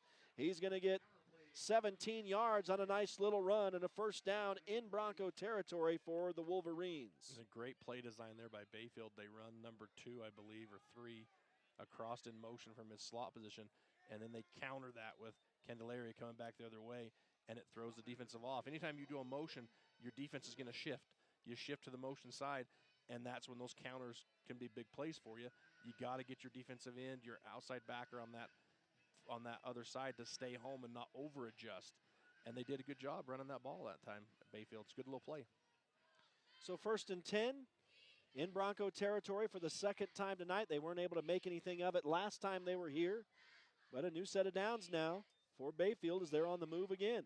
Candelaria this time is wrapped up in the backfield, though. Is that Zach Conway who got in first? No, it is Zach Conway. Wrapped him up for a loss of a couple. Conway and Bennett are both in there. And that's how you stop that counter. You bring your backers and your ends, and you just beat the guys off the snap into the backfield, and then you're there to make the tackle. So that drops Donovan Candelaria back to 20 yards rushing on 5 carries now, so 4 yards a pop for him. Second down, and I'll call it a long 13. Looks like it might be, yeah, it's close to 4, I guess, 14 on the loss that time. But second down and long for Bayfield regardless. And Ross will throw to the left side to a little swirl pattern there, and it's complete, but it's going to lose a bunch of yards. Hunter Mars makes a catch. San Juan says they've recovered a fumble over there. They did. They did recover a fumble, so it will be a turnover. It was a catch for a loss of 3 and then a fumble. Yeah, Jake Ivins is there as the DB. He's up there, quickly fights through the block, is able to knock the ball loose, and then number 40, J.D. Palmer, picks it up off the turf, and it's San Juan first down. Wow, so the Broncos with their second takeaway of the night as J.D. Palmer, I don't see him on the list right now as far as having a takeaway yet. So I guess that is his first takeaway of the season, the fumble recovery. And the Bronco offense immediately back on the field, and a lot of time left here. Still 6:15 to go as they throw over the middle and complete to Jake Ivins as Parker Snyder hits him for 14. And Jake Ivins has kind of taken that Wes Welker role from the New England Patriots and the Denver Broncos when he played for them. He's just a little quick, hard to find in the scrum. He gets across the middle, finds the space, and Parker able to lay it in there to him. Yeah, he has kind of become the go-to guy here tonight for Parker. And this time they'll hand off a hard hit by Zach Conway as he ducks the head. And that's some hard-fought yardage there. Looks like about 6 for the senior running back. Yeah, and 2 of those Wolverines tried to arm tackle Zach, and that's never going to work. You're not going to bring Zach Conway down with an arm tackle. That is his first touch of this second quarter. And now Snyder finds Ivins again, this time in the flat. He stiff arms a man, and he'll go down inside the 20. And that's looks like about the 16, tough to tell. And I think that originated out around the 30-something. So I'm going to call it about a 16-yard pitch and catch. It was a nice run after the catch that time for Ivins, and I'm starting to run out of room to keep his stats now. Little delay in the backfield, run pass option, I think. It's handed off to Conway, who keeps his feet and goes into the end zone for a beautiful touchdown run. I don't see any flags. He was almost tackled back around the line of scrimmage, but it's going to be a 17-yard touchdown run for Zach Conway. And that right there is what you work on in your pregame drills, if you're running backs, you work on in practice. You get knocked, you stick that hand in the turf, you keep your feet moving, you pop back up before your knees hit. Perfect execution that time by Zach and gets him in the end zone. His second touchdown run of the night and 8th of the season makes it 34-0. They're going to try to tack on the kick from Nielsen here. On his 4th attempt, he sends it through. And so that makes it 35-0. One of his attempts didn't count due to a penalty. So he's officially 1 of 3 tonight, and that's just enough to start a running clock from the beginning of the third quarter now. So 35-0 for San Juan, 5:19 still remaining, though, in the first half. So the Bronco offense has been firing on all cylinders here tonight against this Bayfield defense. How about that offensive line for San Juan? Cooper Palmer, Isaac Warner, Easton Langston, Taylor Black, Jared Burke in there at the center. They are doing a fantastic, phenomenal job. They do it every night. Every week they just get in there and they just fight the trenches out, which gives those running backs and Parker time to do what they do. So kudos to those 5 offensive linemen. They are fantastic. Yeah, we don't call their names a lot, so Art, it's good you do. But, I mean, that is where games are won and lost, obviously. Anybody who knows football knows that. And they're getting it done tonight, that's for sure. Making it look easy for the Hands team. San Juan will kick it away again. Leading now 35-0. That kick is going to go out of bounds again, or rolls along the sideline and now goes out of bounds. So my guess is Bayfield will take that again at their own 35-yard line. 5:19 to go in the first half, and a 35-0 lead already for the San Juan Broncos. Friday Night Lights on Red Rock 92 and pictureitpalmer.com is brought to you in part by Canyonlands Tire, Diamond Propane, Knowles Home Furnishings, Abajo Adventures, Red's Ace Hardware, Southeastern Utah 7-Eleven stores, Blue Mountain Hospital, Primary Residential Mortgage, Monson's Quality Meat Processing, and Four Corners Electric. Huge thanks to all the sponsors for making these broadcasts possible. Have we got a re-kick coming, or are they going to force them to re-kick? Yep, that was a delayed decision for some reason. So maybe it wasn't communicated very clearly from Coach Wallace to the officiating crew. But they will. These officials have been a little bit stop and start here tonight. You know, and obviously, you know, you get the ball at 35 going out of bounds, but I'm going to go out on a limb here and say what Bayfield's coaching staff is thinking, hey, we haven't really got much going on offense. You know, our defense is struggling to contain San Juan. Maybe special teams is where we can get a break and get some points on the board. So why not have them re-kick it and see if we can set something up? So they force Jayton Knight to boot it away again, and this will be fielded on, scooped up off the turf, I should say. And now trying to cross the field is number 12, Lincoln Williams, and he is swashbuckled on that return back around his own 26-yard line. So it did not pay any dividends that time for Bayfield, making San Juan re-kick it. And he's brought down by Trip Palmer. Gotta love that, huh? There you go, yeah. There's a couple Palmers on this roster.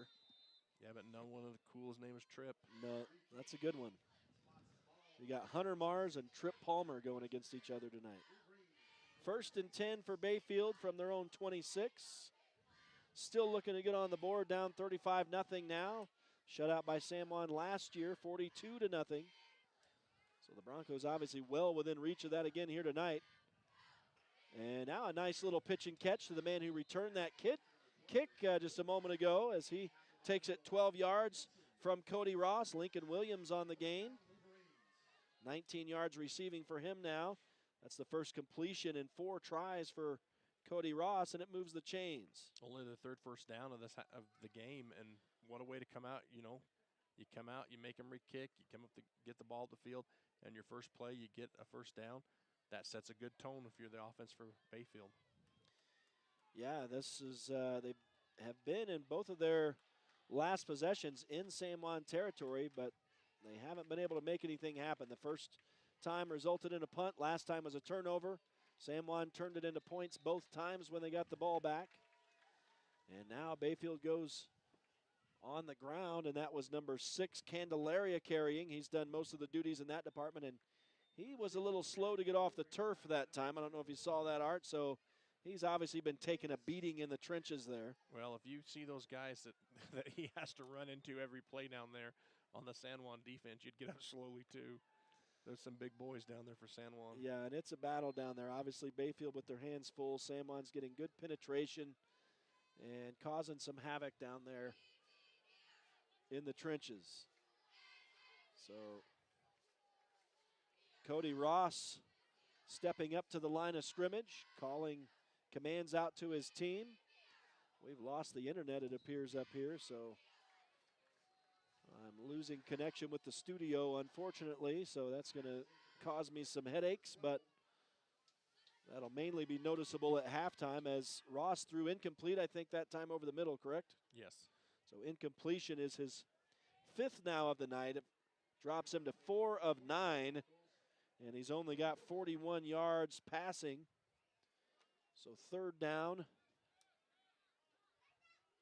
and 11 for Bayfield at their own 37-yard line or thereabouts.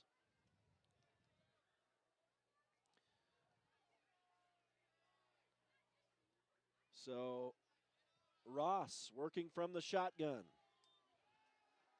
Drops back, has a little time, throws deep down the left side and overthrew his man by 3 yards, incomplete, but there is a flag down. And it is in the San Juan secondary. It's going to be against the Broncos. So a little bit of a defensive hold, I think. Didn't allow that receiver to get downfield where Cody Ross thought he should have been. Or at least that's what the officials say. I missed it, and I missed the replay as well. So, but I did see that those two players were kind of glued together when they were going downfield. It's going to be a pass interference, I believe. The official's right here behind the bar in the booth. I couldn't see him when he made the hand signal, but I did see the play. Obviously the ref saw what he saw. He's on that side of the field, but the back judge here had a better look at it. He didn't throw his flag, so that kind of bugs me a little bit, as a coach. That the linesman that's, 20 yards away makes that call and the guy that's 5 yards away doesn't. Well, it does move the chains, obviously, for Bayfield, so they get a first down by virtue of a penalty, and they are just on the San Juan side of midfield now as Cody Ross finds his man on the near side, a 5-yard catch for number 20, Keaton Pickering. And that's a good little play when you've got a defensive back that's playing, 5, 6, 7, 8 yards back off the line of scrimmage. Those plays can develop into nice little runs for your team. Where you don't want to do those is when you've got defensive backs playing that press position up there within 2 yards, and they're able to react to that quicker. So good little recognition there by Bayfield to see that and run that play. And now I guess maybe Bayfield is taking their final timeout. They are. Final timeout of the half comes with 3:02 to go in this first half, and San Juan still leading 35-0. We'll take it ourselves. Stay with us. We'll come back out to the San Juan High School football field. It's Friday Night Lights on Red Rock 92 and pictureitpalmer.com. Blue Mountain Hospital is offering in-hospital and at-home dialysis, advanced sleep study clinics, pain management, hip and joint replacements, and cutting-edge radiology, including 3D mammograms. We're thrilled to welcome Cade Lyman, Dane Lyman, and Brian Kirk, joining our unparalleled team of healthcare professionals. Blue Mountain Hospital has been setting the standard for rural hospitals since 2009.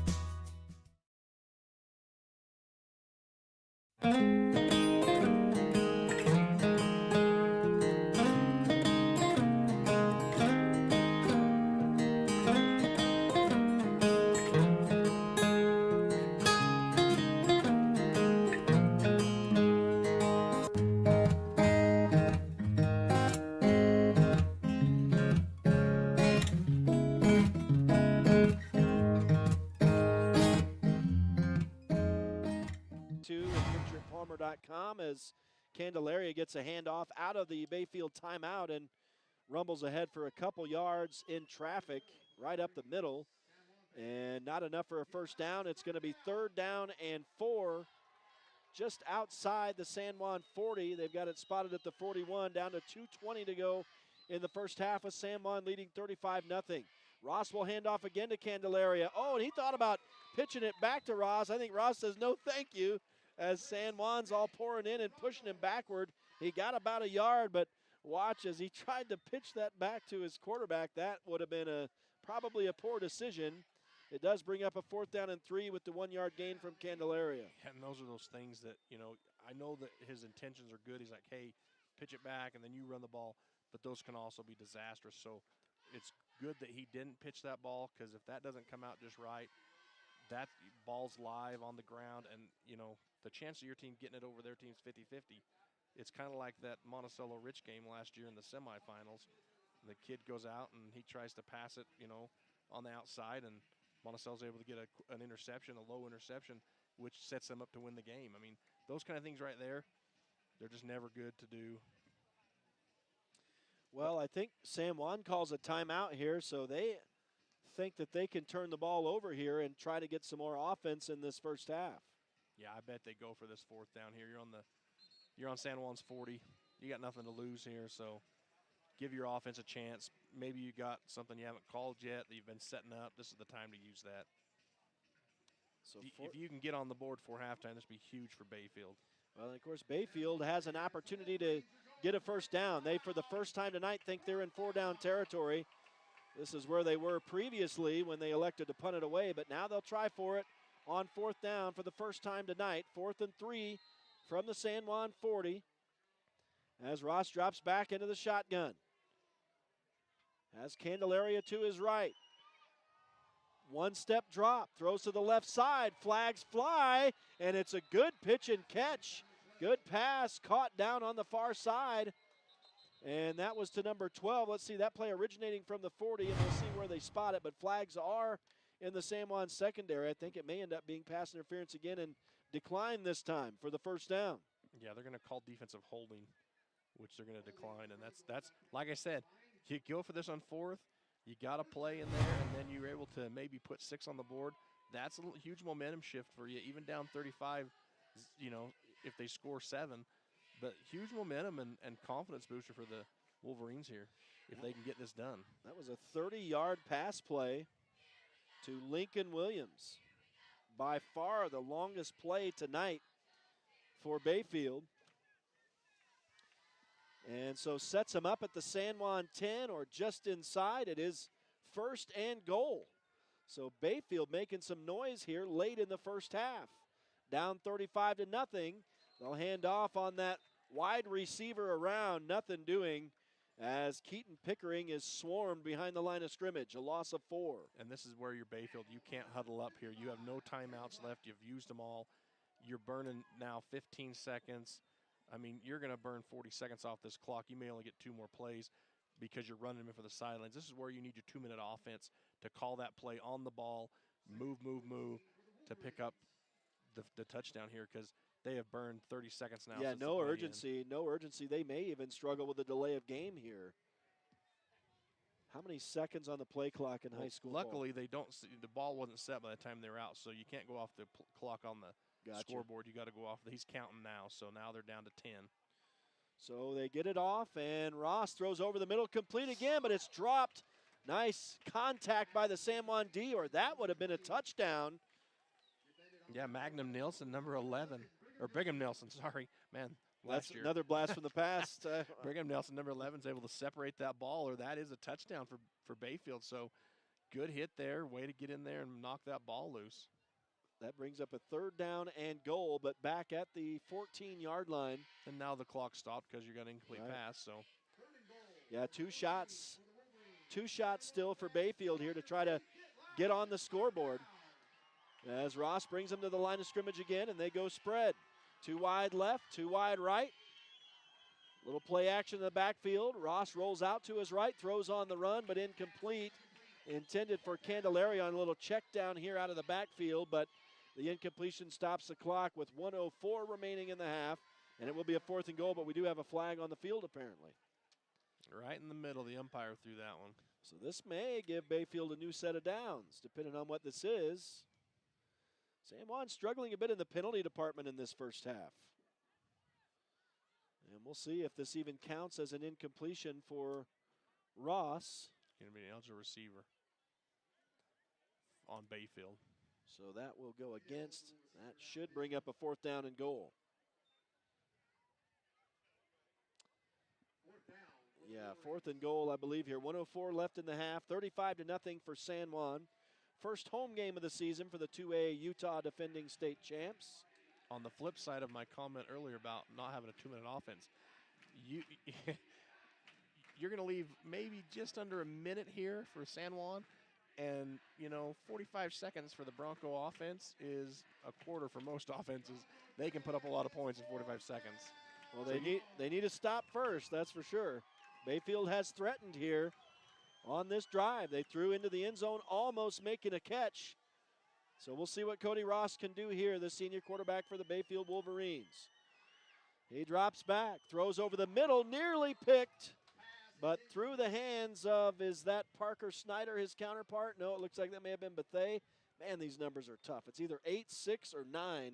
Looks like it's Bethea, or 0, I meant. So you got several options, any of those circled numbers. So it's a turnover on downs on back-to-back incompletions. So, Rhett, here, what do you do now? What do you think Coach Christian is going to do here? He's got a minute left. He's deep in his own territory. Do you think he downs it, or do you think he lights this one up? I don't know. You're going to get the ball back. I think he lights it up. Yeah, he's got 4 wide to the left. I think he lights it up. I think they're working on the offense here tonight, Art. That's what I've seen. So Snyder, empty set.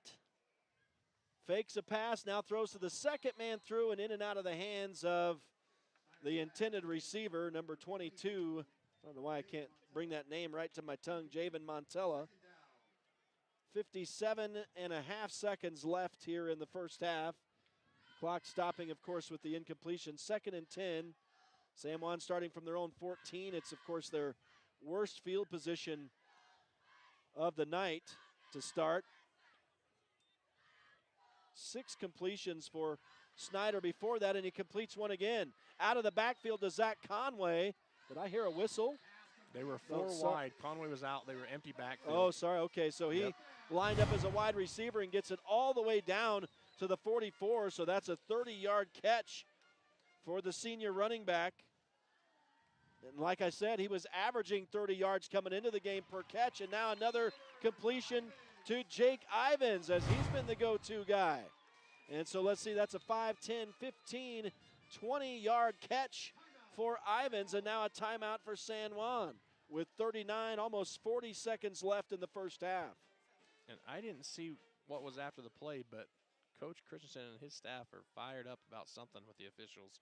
So something was not par for the course. But I told you, they left him a minute. And where are we now? We're on their side of the field, the 35-yard line with 39 So 40 seconds to go, practically. I tell you, you don't want to leave San Juan anytime on the clock. You want to drain that thing down because it don't matter what they're up. In the first half, they're running their offense. That's their mentality. And I agree with it. In the second half, you take your foot off the pedal if you're beating a team big. You put your JV or your younger guys in. But in the first half, it's pedal to the metal. This is go time. This is run your offense, get scenarios, and go score big touchdowns. Yeah, it is likely we're going to see some underclassmen in the second half. Obviously, if the score stands as it is right now, it'll be a running clock from the beginning of the second half. And the Broncos are also going to get the ball to start the third quarter. My guess is you'll see the starters for one series. Speaking of, Snyder drops back, throws complete. They're just dissecting this Bayfield secondary. Anthony Doan again rumbles down to the 5-yard line. And that is initiated from the 35, so another 30-yard pass for Parker Snyder. That's 80 yards in his last 3 passes, and they call another timeout. 32 seconds to go in this first half. The Broncos leading 35-0 and now down with a 1st and goal at the Bayfield 5 on another long pass play. And I love watching Coach Christensen as he's coaching this team. He's up 35-0, but he's coaching it like he's down or tied 0-0 still. He is out there coaching these kids up, getting them to run the offense, and I love that in that type of coach. He is fired up. He's excited. And he is just giving it everything he's got. He does not take a play off as a head coach, and I love that about him. Yeah, I don't know if you watch him during these timeouts. I love watching that type of head coach, man. I'm trying to write stats down during the time. I finally get a chance to do some addition. It's tough. It's going to take me a long time at halftime to try to get some. And, of course, these stats that I mentioned are all completely unofficial. From the 5-yard line on 1st and goal, Snyder unable to connect with, I believe, Doan, the intended receiver. A little comeback pattern across the goal line here. So he had 3 straight completions followed by this incompletion. Yeah, where's Jake Ivins at? Where's the Ivins kid at out there? Where's Yeah, he lined up at? Oh, he's right here in the near side, yeah. Yep. Near side, one of 3 wide receivers over here. Conway is lined up over here as a receiver. Empty set. Snyder's going to look to Ivins and find him again. That's the 2nd touchdown connection between those 2 players. A 5-yard touchdown catch for Jake Ivins, his 2nd of the night, 2nd of the season, and 4th touchdown pass now for Parker Snyder in this game. Make it 41-0 with 24.5 seconds left. They didn't even need the whole minute. I tell you, and I mentioned it, in those kind of situations, you got to look and find where Ivins is at. Where's number 3 at? He is that big-time playmaker in that slot position. So Snyder moves to 20 of 26 on the night, 256 yards passing and 4 touchdowns. It's likely that will be the halftime stats as the kick had plenty of distance, but just wide left. That may have even nicked the upright there. Tough night for Everett Nielsen, now 1 of 4 on the night, but the one he got was enough to earn him a running clock scenario. Now obviously they've added to it. 41-0 is the score with just under 25 seconds to go in this first half. Friday Night Lights coming to you live from the San Juan High School football field in Blanding tonight on Red Rock 92 and PictureItPalmer.com. Brought to you tonight in part by the San Juan School District Adult Education, Jones and DeMille Engineering, Bradford Tire, San Juan Counseling, Lee Collision Repair and Restoration, Pick a Stitch Embroidery and Apparel, and San Juan Mortuary as the Broncos get set to kick it away. Got some feverish discussion going on up here in the booth. Somebody must be excited about something up here.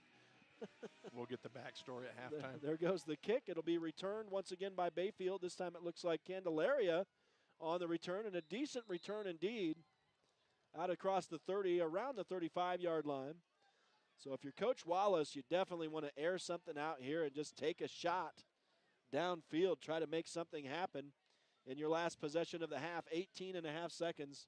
You always look like you've lost your dog when they turn on the lights in the booth. It's just at least the windows are open here so we can actually see finally. Oh, I see. You like it. I got you. I used to hate it in Monticello because it's colder in Monticello than in Blanding. So all those years of broadcasting football up in Monticello, you'd have the windows shut and they'd turn those lights on and you could not see the field after that. So I would have to, and you're not going to open the window up there. So I would sit in the dark. That was the only way I could see the field. I mean, I have enough time seeing the players with the window open. So as Bayfield back out for what should be their final possession here and maybe even the final play of this first half as they run that play they've been running all game, that little pitch to the wide receiver around and nothing doing once again. This play hasn't worked for them all night. They're not going to call another play. They don't have a timeout. So that's the way the first half is going to end, on a 0-yard run for number 20, Keaton Pickering. And so 41-0 is the halftime score in favor of the defending champs here on their home turf for the first time this season. We'll take a break. I'll try to compute some stats, and we'll come back with some halftime stats. We're going to take a look during the halftime show at some other scores from around the state as well. Stay with us. It's Friday Night Lights. Almost said Friday Night Live on Red Rock 92 and PictureItPalmer.com.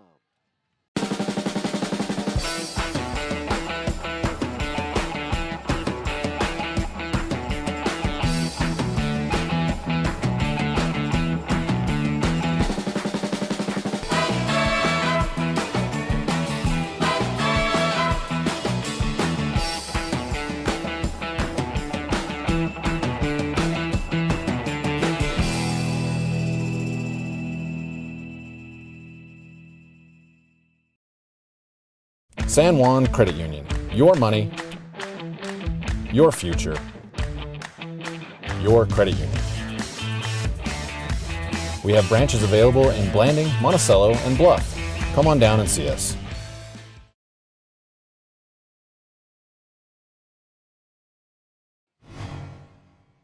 I'm back. Give me a countdown. Oh, shoot. Tell him to give ads. He's trying to do this. Tell me what looks good.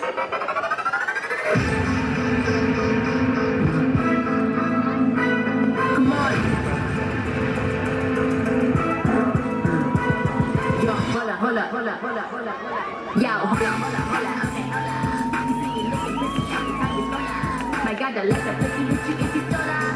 Now put your hands on this, I know the right me, that's my name. Can you go.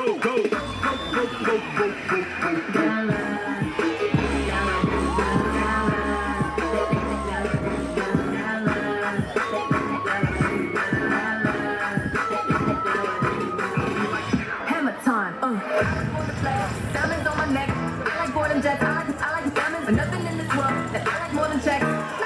All I really wanna see is that, how to really need to be. Well, that need is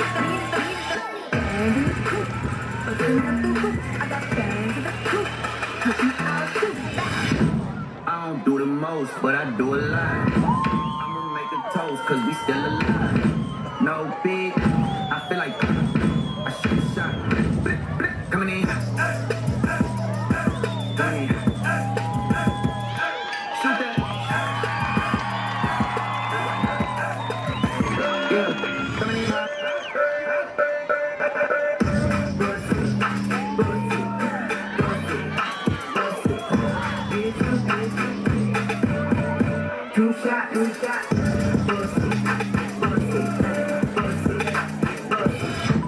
Let's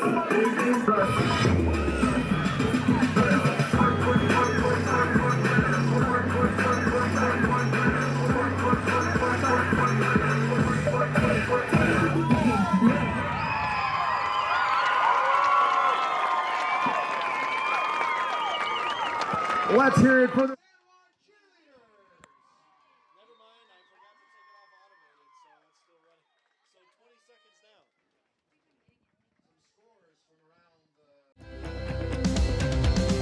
Here at Utah Naval Health System, our mission statement is we exist to improve your quality of life through comprehensive, self-empowered, culturally sensitive, and amazing customer service. Back live to San Juan High School, Friday Night Lights on Red Rock 92 and pictureitpalmer.com. Rhett Sifford alongside Art Adair as we welcome you into the halftime show here tonight at the San Juan High School football field, and the San Juan Broncos currently leading the Bayfield Wolverines handily, 41-0. Wolverines not really offering much of a challenge in that first half. We're going to take a look at some first half stats now, and we'll start it off with the visiting Wolverines. Senior quarterback Cody Ross, 6 of 13 in that first half, 76 yards passing. He had 3 carries for 4 yards rushing as well. Let's see, Donovan Candelaria doing most of the running for the Wolverines, 8 carries, 22 yards for him. Keaton Pickering, boy, he's had a tough night with those wide receiver sweeps. He's got -6 yards rushing, 4 carries. That's all 3 of the running backs officially tonight for Bayfield. Let's see. Okay, we're receiving some interesting info over the PA. We'll get to that in a minute. But receivers-wise, 27 yards catching for Keaton Pickering on 3 receptions. Lincoln Williams has 3 catches also for 49 yards. Hunter Mars caught the ball once, but he went backwards 3 yards and fumbled the football on that play. And that's all the stats for Bayfield. Let's switch over now to the San Juan Broncos and Parker Snyder. They really have cranked up the passing game on the offense tonight, where that hasn't really been the case for the first 2 games of the season. It's been largely running, but tonight the passing game heating up a bit. Snyder is 20 of 26 for 256 yards and 4 touchdowns. And the men who have caught the ball tonight, mainly Jake Ivins, 112 yards on 9 catches for the junior. Anthony Doan, 2 of the TDs for Jake Ivins, including the last one, the last play offensively for the Broncos in that first half, that 5-yard touchdown catch. He was absolutely uncovered. He's been able to get open all night. Anthony Doan has 6 catches for 78 yards and 1 touchdown. Brigham Nielsen has the other touchdown from Parker Snyder on 1 30-yard catch. Javen Montella has 1 reception for 14 yards tonight. And Tyler Pearson, the senior, 1 catch for 3 yards. In the running game, Zach Conway, 6 carries, 38 yards, and 2 TDs. Parker Snyder has actually outgained him, but hasn't scored tonight for the Broncos. 41 yards on 4 carries for the senior quarterback. We're going to take one more quick break, and we'll be back out to take a look at some scores from around the state. Stay with us. It's the Friday Night Lights halftime show with the San Juan Broncos leading the Bayfield Wolverines at home 41-0. You're listening to us live on Red Rock 92 and pictureitpalmer.com. Life is a series of cherished moments, filled with milestones that define our journey. Moments of love, joy, and shared experiences. Each moment contributes to our story. As each chapter unfolds, our experiences shape us, defining who we are. When it's time to celebrate a life, ensure your loved ones are remembered with the grace, dignity, and individuality they deserve. San Juan Mortuary, celebrating life, honoring memories, transcending tradition. At Energy Fuels, creating opportunities and participating in the local community is important to us. Thanks to our dedicated employees, we're safely producing critical materials that support cleaner energy sources and a better planet for future generations.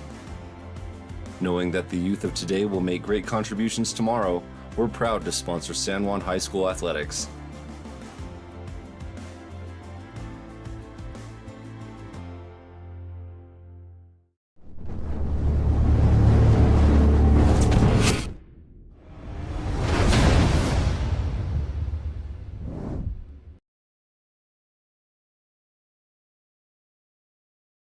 With a changing economy and advancing technology, it's time that marketing and selling of real estate in San Juan County catches up. Four Corners Homes and Property Management is changing the game. Every Four Corners Homes listing includes 3D mapping and virtual tours, professional photos, a digital and global 21st century footprint, and marketing exposure that makes it easy for buyers to find and identify what makes your listing unique. Marketing and exposure sells real estate, and if you want the best, you need Four Corners Homes on your team. Find us at fourcornershomes.net or call 801-404-0058. Nothing at halftime. It's obviously been all Broncos here tonight. We do welcome you back into the Friday Night Lights halftime show. Rhett Sifford alongside Art Adair welcoming you in again tonight. And Art, I know, has been fastidiously looking at scores from around the state over here, so we're going to get some pertinent info here from you now. Yeah, it's hard to get good score updates, but we're going to give you what we can get. That is true. So right now, this is all according to DesNews.com. Beaver is leading Layton Christian 21-7. Delta, a team that the Broncos will play this year, leading North San Pete 34-0. You've got Emory losing to Enterprise 12-20. North Sevier 14-7 over South Sevier, who we'll go to later on the season. Then you got Grand and Gunnison Valley. Grand losing 14-21. Gunnison Valley back in the 1A this year in 11-man football. They were the 8-man champ last year. Right. So they moved back up into 11-man, and they're beating Grand 21-14. And then Summit Academy, we go there next week, and they're losing currently to Duchesne, number 2 ranked team in the 1A, 13-14. So that's an interesting game for me. Summit Academy, Duchesne is they're the wing T, ground and pound, run it out. And Summit Academy last year when we watched them, they were aired out, spread offense. So it's interesting that the score's 13-14 there.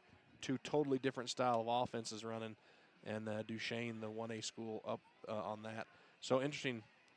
I would have thought that would have been a little different. Duchesne's a dang tough team, but from what we saw at Summit Academy the last couple of years, they've really been over the score often, and obviously Duchesne's defense is keeping them in check. So that would be a good film for San Juan to be able to watch and see what they did and the adjustments they made. I wonder if Summit Academy has lost their quarterback, do you remember, from last year, or I don't know what the situation is there. I should know that, but I don't. Obviously, we'll study that next week. But I'll tell you right now. But I know that quarterback was touted last year, so I wonder if it's a new quarterback for them this year. But at any rate, and of course, one other score to pass along locally. We are in the second game of our doubleheader tonight, Friday Night Lights doubleheader. The Monticello Buckaroos suffering a tough loss to Rich tonight up in Randolph, or earlier this afternoon, 15-6 the final there. So the Buckaroos are 1-1 on the season now after the loss this afternoon. We're going to send it to the studio. Well, we've got some info here, I think. Yeah, so the Summit Academy does have Kyan Anderson as their quarterback. Okay. And so far this season, he's 31 of 54, 4 touchdowns, 1 reception, and that's not the kid that was quarterback last year. So their quarterback obviously must have graduated, or not sure. So that might have impacted their offense, actually. And this kid looks like he is a senior this year. Okay, so there you go. All right, well, 41-0 here in Blanding. San Juan handling Bayfield easily. Bayfield threatened one time late in that first half, but were not ever able to get in the end zone. No, they were inches from doing so. But San Juan weathered the storm and then only took about 40 seconds to march the ball completely downfield and score that final touchdown of the first half to make it 41-0. So we've still got a couple minutes left, and then the teams will come back out to warm up for the second half.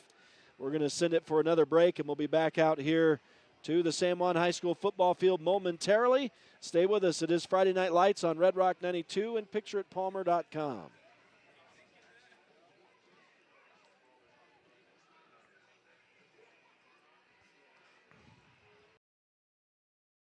Hello, my name is Sam Arongwa. I am a professor at Utah State University here in Blanding campus. I am passionate about prevention It is vital that we teach and help children and their families by teaching the importance of healthy brains, family time, school time, active time, and family culture.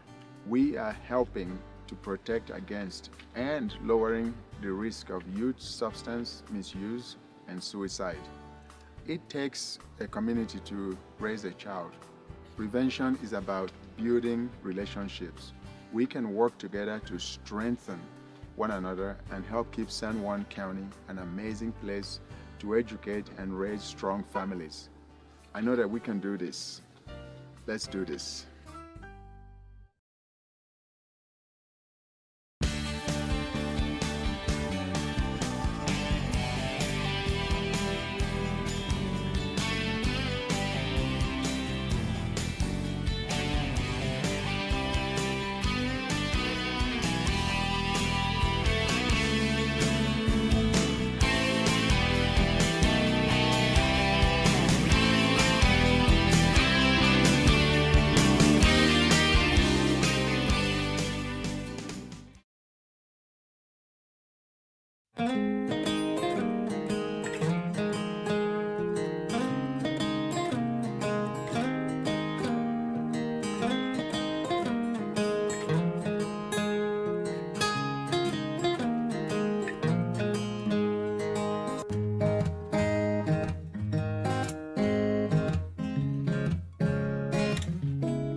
Life is a series of cherished moments, filled with milestones that define our journey.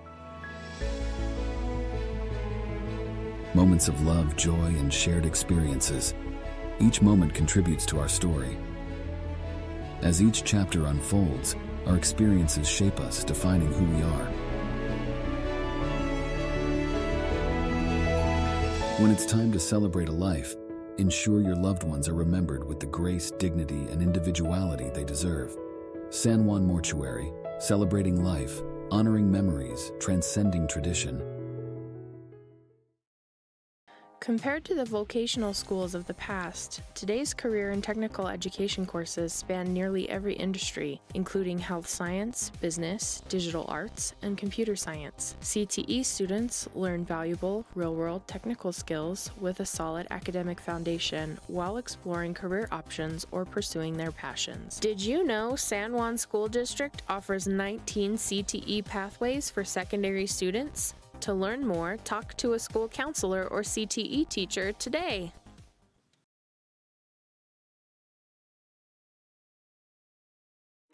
In 1957, Lyle and Clea Johnson founded Lyle Northern Electric.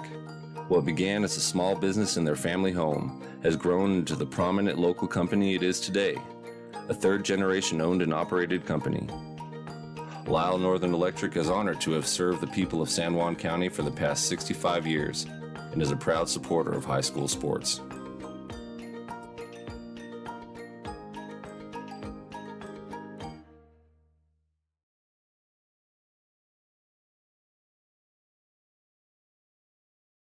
Compared to the vocational schools of the past, today's career and technical education courses span nearly every industry, including health science, business, digital arts, and computer science. CTE students learn valuable, real-world technical skills with a solid academic foundation while exploring career options or pursuing their passions. Did you know San Juan School District offers 19 CTE pathways for secondary students? To learn more, talk to a school counselor or CTE teacher today.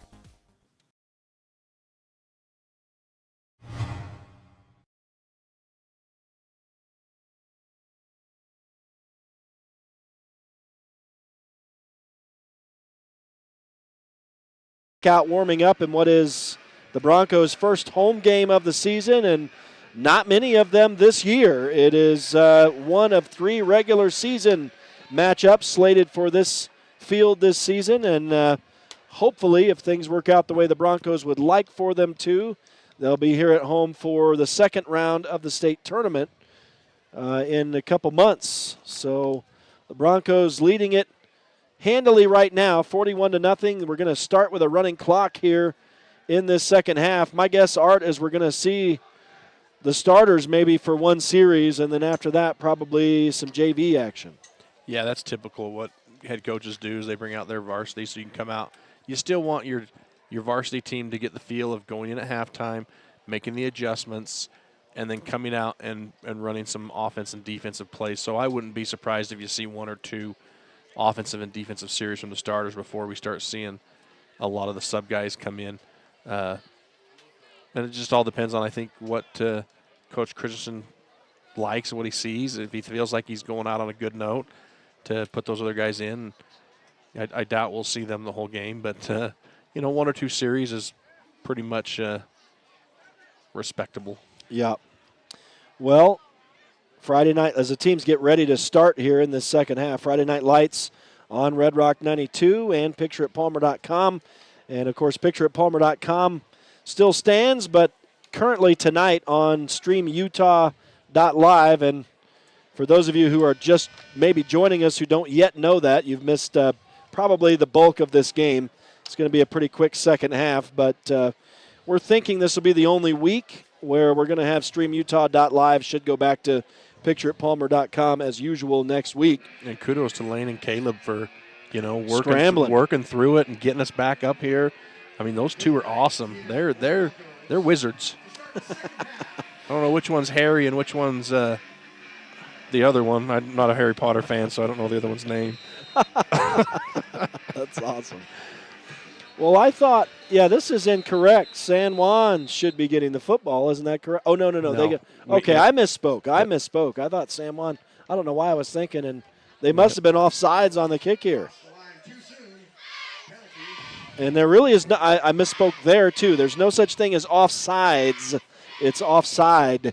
So they were offside on the kick, and so Jayton Knight will step it back 5 yards and try again from his own 35 this time.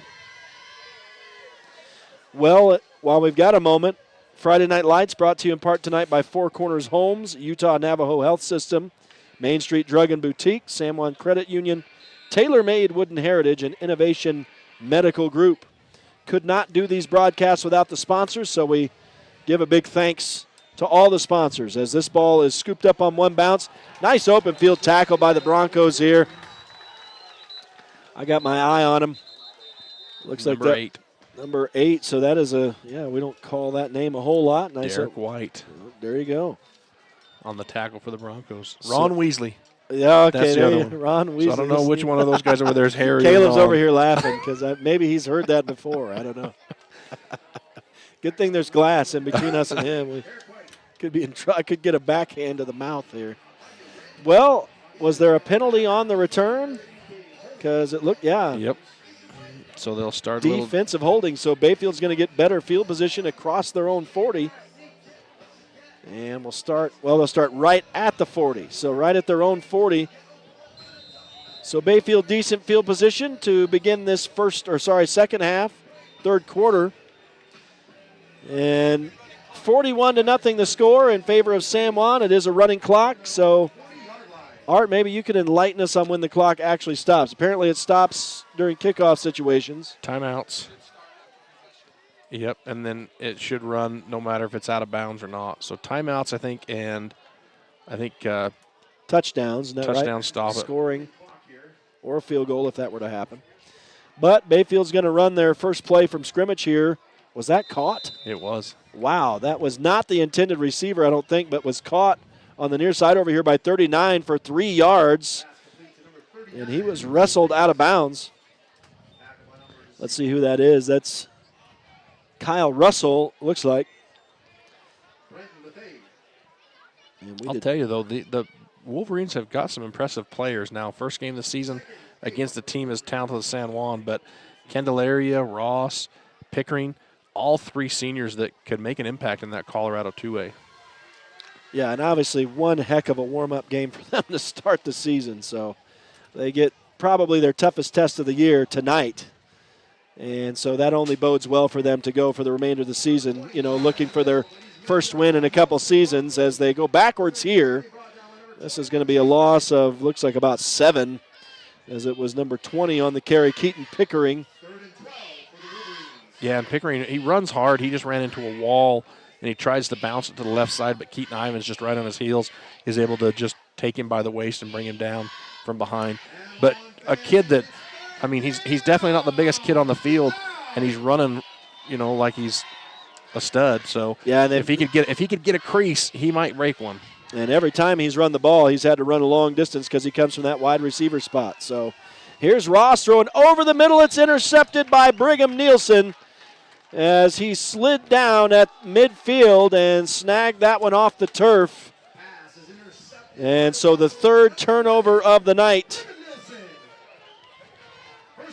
Let's see, I don't know if I marked, did the Broncos get an interception earlier in that first half? I think. We've got a punt, fumble, turnover on No, downs. it was two fumble recoveries. Yep. And then this is the first interception. So that is Brigham Nielsen's second of the season.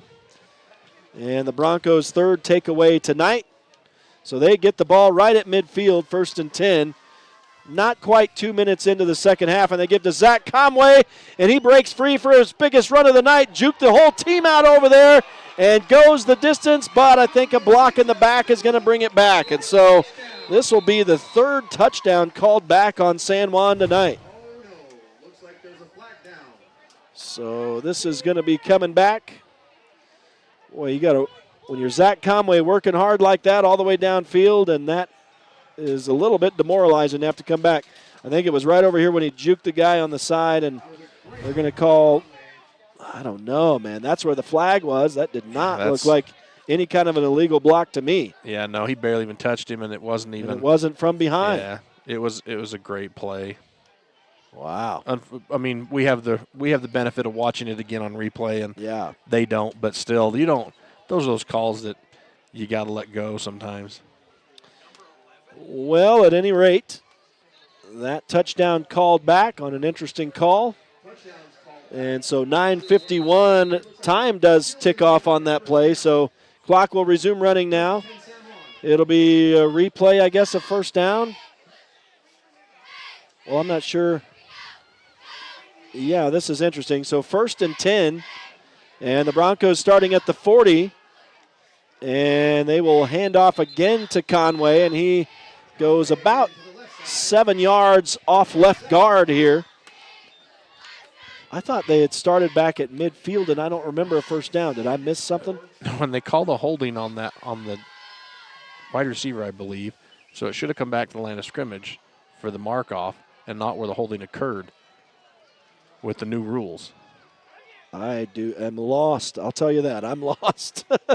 And what happens here on that? Now we get another flag on the far side. Looks like it's going to end up being a late hit. And they're going to get what they're going to get is a helmet to helmet. And then they're going to get unsportsmanlike over there.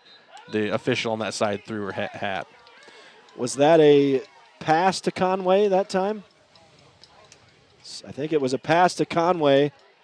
So yeah, Zach lowered his head over there on the sidelines to get extra yardage, and then after must have had some words because then she threw her hat, so that you're going to, more than likely that's going to be an unsportsmanlike penalty, which is going to really put San Juan in a hole here.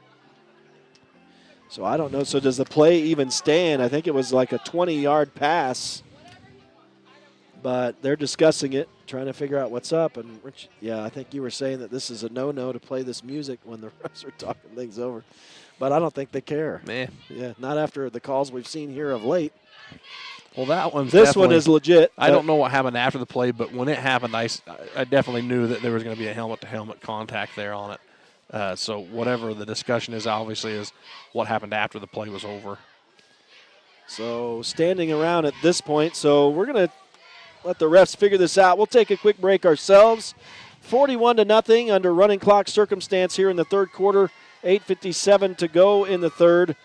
And Friday Night Lights on Red Rock 92 and pictureitpalmer.com. We'll be right back.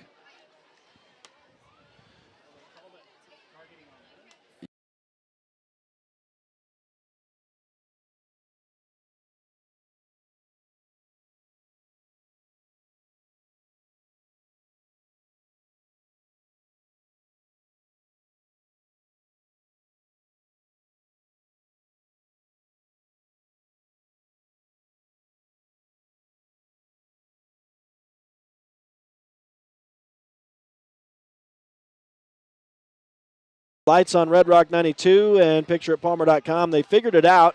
The penalty was actually on Bayfield. And so the ball down just inside the 10-yard line of the Wolverines now, and a 1st and goal for San Juan. I think that original play would have gone down inside the 20.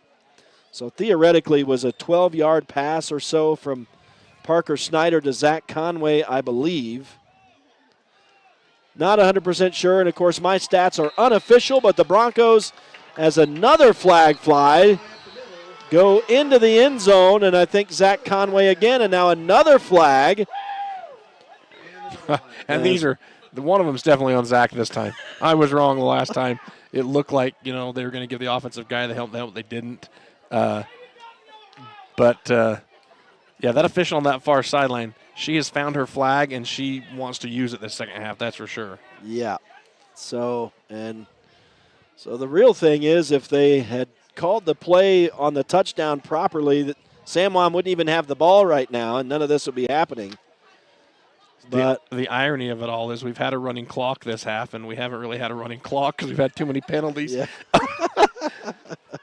And meanwhile, San Juan steadily marching the ball down inside the red zone of Bayfield here. I'm not sure when the refs are taking a good 15 minutes each time to discuss this. So some unsportsmanlike conduct being called here. I'm not dead sure. Ball unsportsmanlike conduct on San Juan. I'm not sure how this is going to all work out.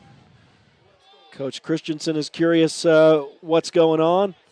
It's a touchdown they just called. So I don't understand. Wow. So obviously they're calling offsetting penalties, and so the result of the play is a touchdown. And a murmur arises from the San Juan crowd because nobody knew what was happening. So it was like the slow clap going on over here. And it's Everett Nielsen on to attempt an extra point. Now I got to figure out, was that a run from Conway or a pass, or what was that? I thought it was a run originally.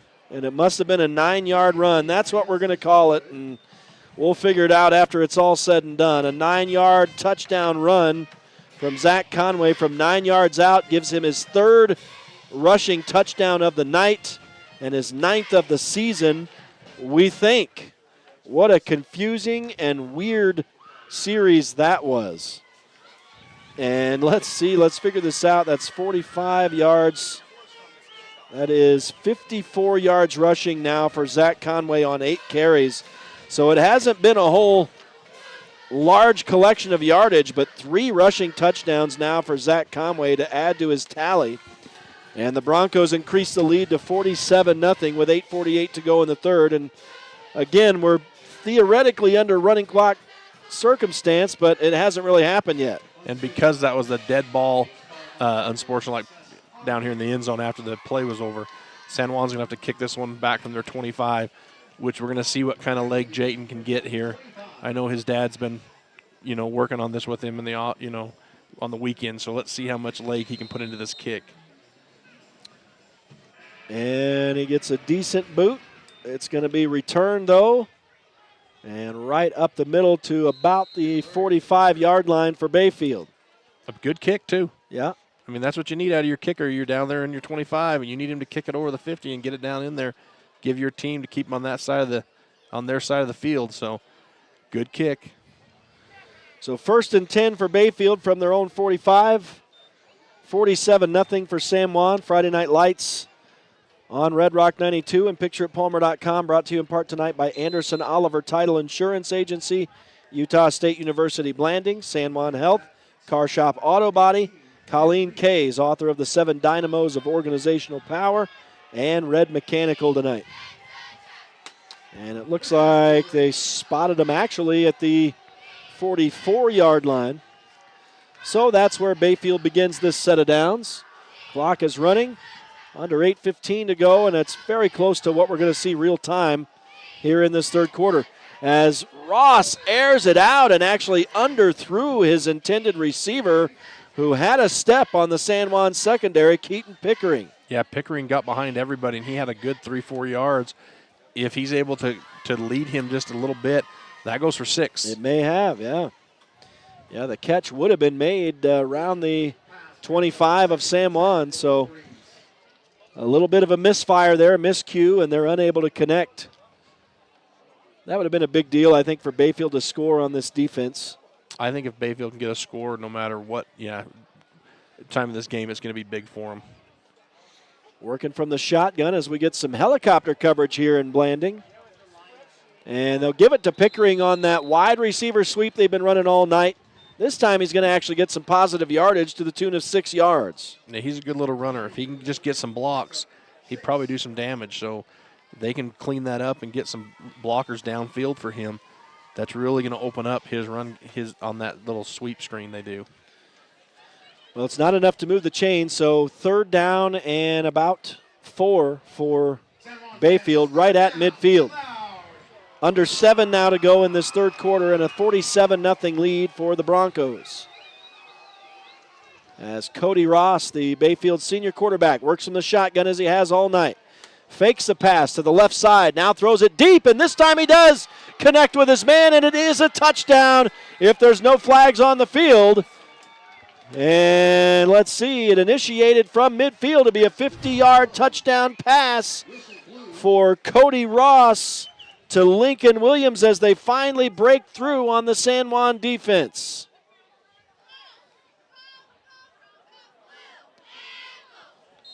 And I hear some yelling going on. I don't know what folks are dissatisfied about. Now the referees will come over to the San Juan sideline. And again, it's like we said, I don't think this is a local crew, Art. I think. The White Hat just threw a flag on San Juan's sideline. And I'm going to tell you, all the way down the field from about the 40 of Bayfield to about the 30 of San Juan, he's been chirping back and forth at the San Juan coaching staff. And that is, to me, as an official, you're going to get hounded, you're going to get yelled at, you're going to have some criticism. You got to be a professional out there and not chirp back at the stand at the sidelines. And totally unprofessional right there by the head official. I know it's a tough job and they're hard to find, but you do not want to get in a chirping match as an official. That's unprofessional. Well, and obviously we had a good look on the replay of it, but they blatantly really missed a bad call on a San Juan touchdown probably about 3 minutes ago that was called back that shouldn't have been. So it looks like they're calling back the Bayfield touchdown. What in the world? Wow, back to midfield. But I don't see a flag on the field, do you? Oh.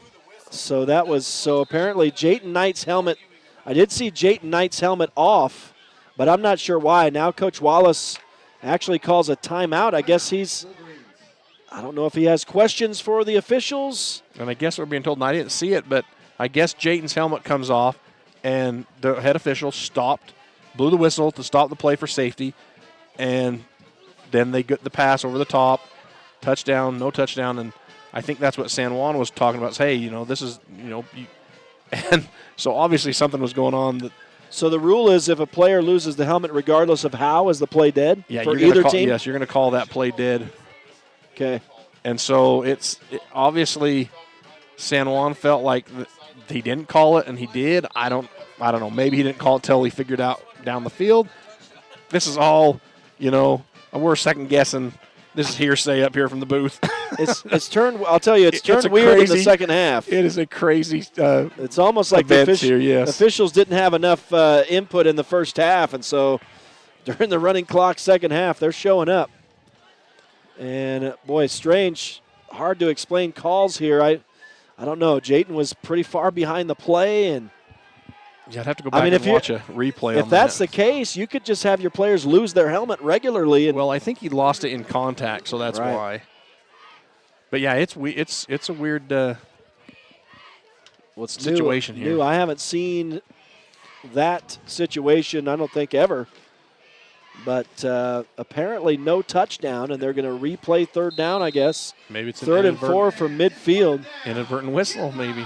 Wow, that is Who knows? tough break for Bayfield, as they would have broken through on that play. So they've got to find a way to get it back here.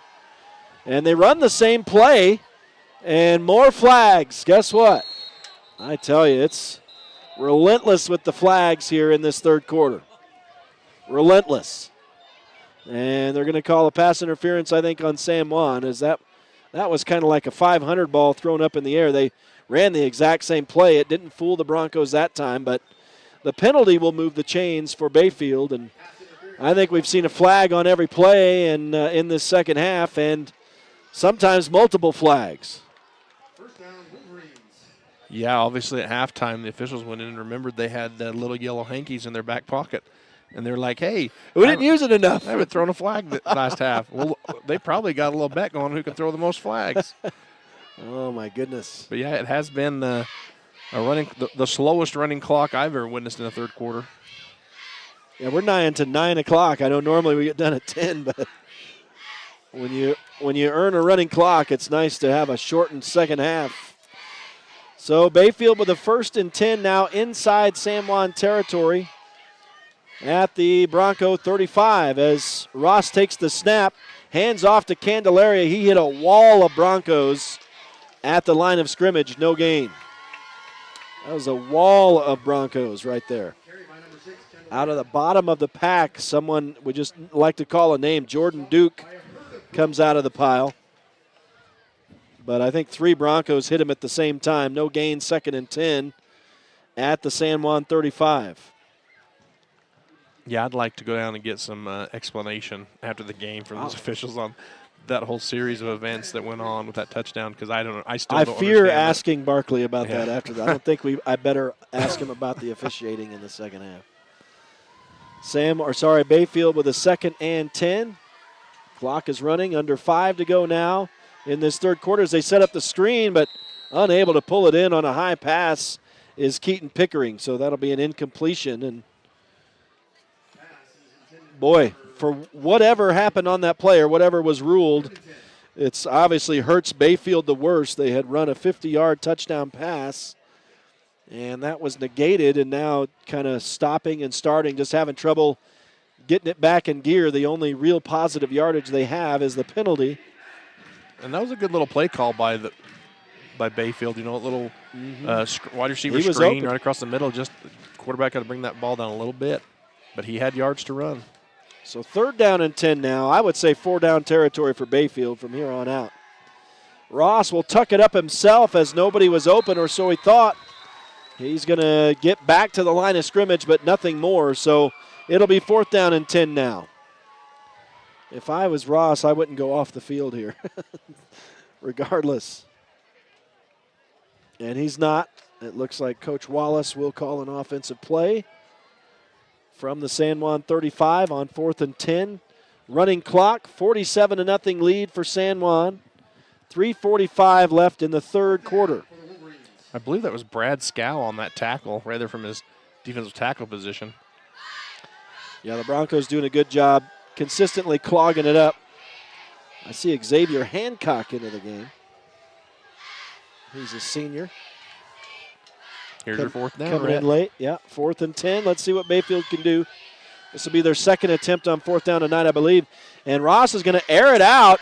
And that time I think it was kind of obvious that the Bronco defender was draped on the receiver that time, trying to hold him back. I don't know if that's who that is over there. Kind of grabbed a hold of him. So we don't necessarily, I don't know if we want to. Javen Montello was the man who's going to be called on the pass interference. So that will move the chains again for Bayfield. So by virtue of penalty now, they'll get 2 first downs, and that's really all the positive yardage they've gotten since the touchdown was called back. And they still have yet to mark it off, so now they're going to move it. I can actually hear the ref that time, even without a mic, so that's nice. So 15-yard penalty moves it down to the San Juan 30. Down to the 20, pardon me. So knocking into the red zone here. Second time for Bayfield. They narrowly missed a touchdown late in the first half, and now threatening again here. 3 minutes to go in the third quarter, trailing San Juan 47-0. They've been given life by back-to-back penalties that gave them first downs. And a little reverse. I thought the ball was down. It was. And San Juan recovers as Jake Ivins goes to the turf to scoop it up. So the 4th turnover tonight against the Wolverines, and the Broncos get the ball back after all that weirdness. The offense back on the field for San Juan. Yeah, a little trickeration there by Bayfield to run that reverse, and unfortunately, you hand the ball off to your receiver coming through, and then you're going to bring your other receiver back across the formation, and receivers are receivers for a reason. They don't like handoffs. So I feel bad for that young man who fumbled it because he probably feels terrible for his team. But, that's the problem with those reverses. You're handing the ball off and then handing it off again, and your running back's handing it – a receiver's handing it to a receiver, just usually not a good situation. And Jayton Knight's in now. So Jayton Knight in at quarterback for San Juan, and he runs the ball for 5 yards, maybe 6, maybe 7 right here. Tough to tell. So the official – she's tough to see over there. It looks like it was a 7-yard run. Nice run. You also got J.D. Palmer in at running back now. So just like we thought, it brings some second stringers in. And they throw to the right side. Oh, and the ball is loose. I don't know how that popped out of there. It was almost like it was an intentional pitch late. Who was the receiver who caught the football? Jayton Knight threw to somebody complete over there. And I had a tough time seeing who it was. Is it 1? Might be a 0. Oh, it's tough to tell. 8 maybe. I think number 8. Is that Derek White? Yeah, Derek White. So made a catch for I don't see an 8 negative a couple yards. And now up the middle on the run is that J.D. Palmer down to the 40. That'll move the chains as he goes for 10 yards. So Palmer gets the first positive yardage there after a 7-yard run for Jayton Knight and then a loss of yardage on a pass play.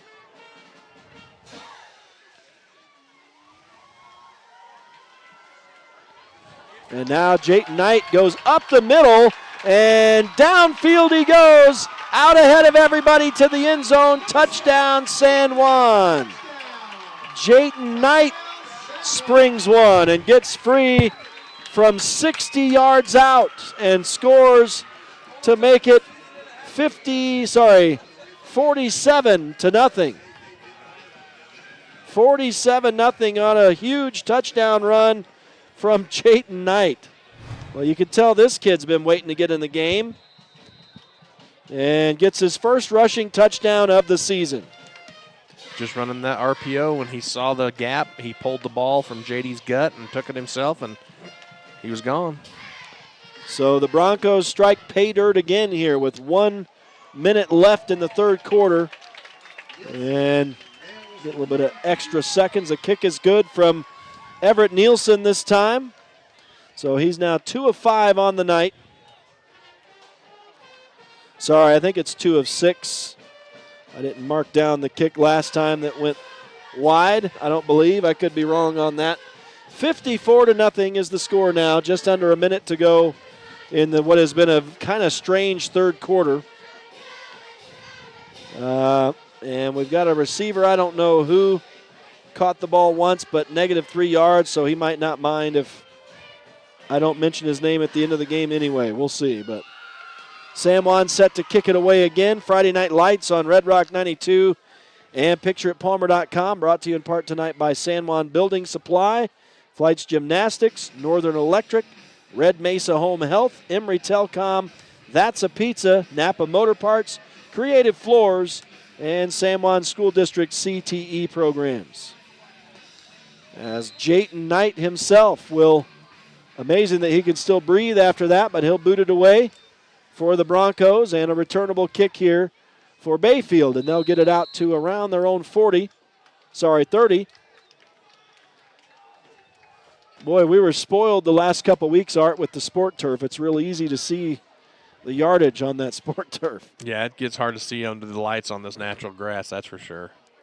So 1st and 10 for Bayfield from their own 30 here, and just haven't been able to finish a drive tonight. They've gotten down in San Juan territory on 3 occasions, but it's all come to naught as they will spread 2 wide to either side here, as they've done all night. And Cody Ross will work from the shotgun, throws to the left side, incomplete. Thrown low, but probably that was a catchable ball, but his intended receiver unable to pull that in. And you got a whole slew of second backups out there on the Bronco defense. So and you still got your Bayfield first team, so you're running 1s against 2s here. But like, to be honest with you, the 2s for San Juan are 1s most other places. So, you're playing. It's still going to be a good game, and it's up to the seconds now to keep that goose egg on the scoreboard for San Juan. Well, they've got one more period to stand as that ends the third quarter. 54-0 the score. We'll take a break, and we'll be back out for the start of the fourth quarter. It is Friday Night Lights on Red Rock 92 and pictureitpalmer.com. Blue Mountain Hospital is offering in-hospital and at-home dialysis, advanced sleep study clinics, pain management, hip and joint replacements, and cutting-edge radiology, including 3D mammograms.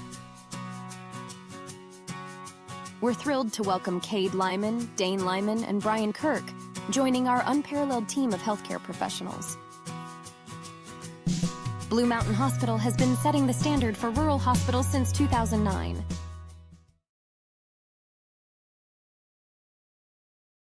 Compared to the vocational schools of the past, today's career and technical education courses span nearly every industry, including health science, business, digital arts, and computer science. CTE students learn valuable, real-world technical skills with a solid academic foundation while exploring career options or pursuing their passions. Did you know San Juan School District offers 19 CTE pathways for secondary students? To learn more, talk to a school counselor or CTE teacher today. And the ball carrier, number 3, was that a pass? I think maybe that end-around situation or wide receiver sweep. That is number 3. He's a man who has committed both the fumbles, but starting to run a little bit here now. I had him as a wide receiver.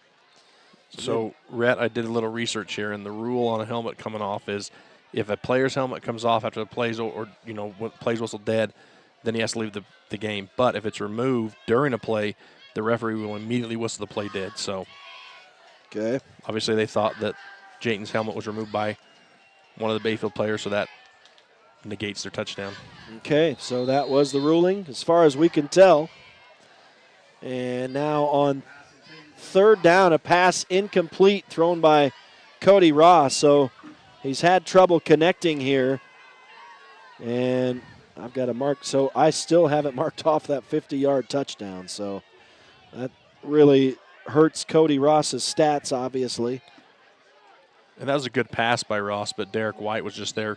He gets there right when the ball gets there to the receiver and able to jar that loose from the receiver. So good pass defense by him. And now a fourth down and a little discrepancy on the spot there. They move it back a yard. So arguments, I guess, between the officials here in this fourth quarter. Clock is running down under 10:15 now to go in this ball game with the Broncos leading 54-0. Ross is flushed out. Flags in the middle of the field in the San Juan secondary. And so this may give the Wolverines a first down. Ross was really close to the sticks anyway, but I don't think he made it on his initial effort. But we have to wait and see what the flag is here. And this has kind of been the story of the second half, is this laundry out on the field.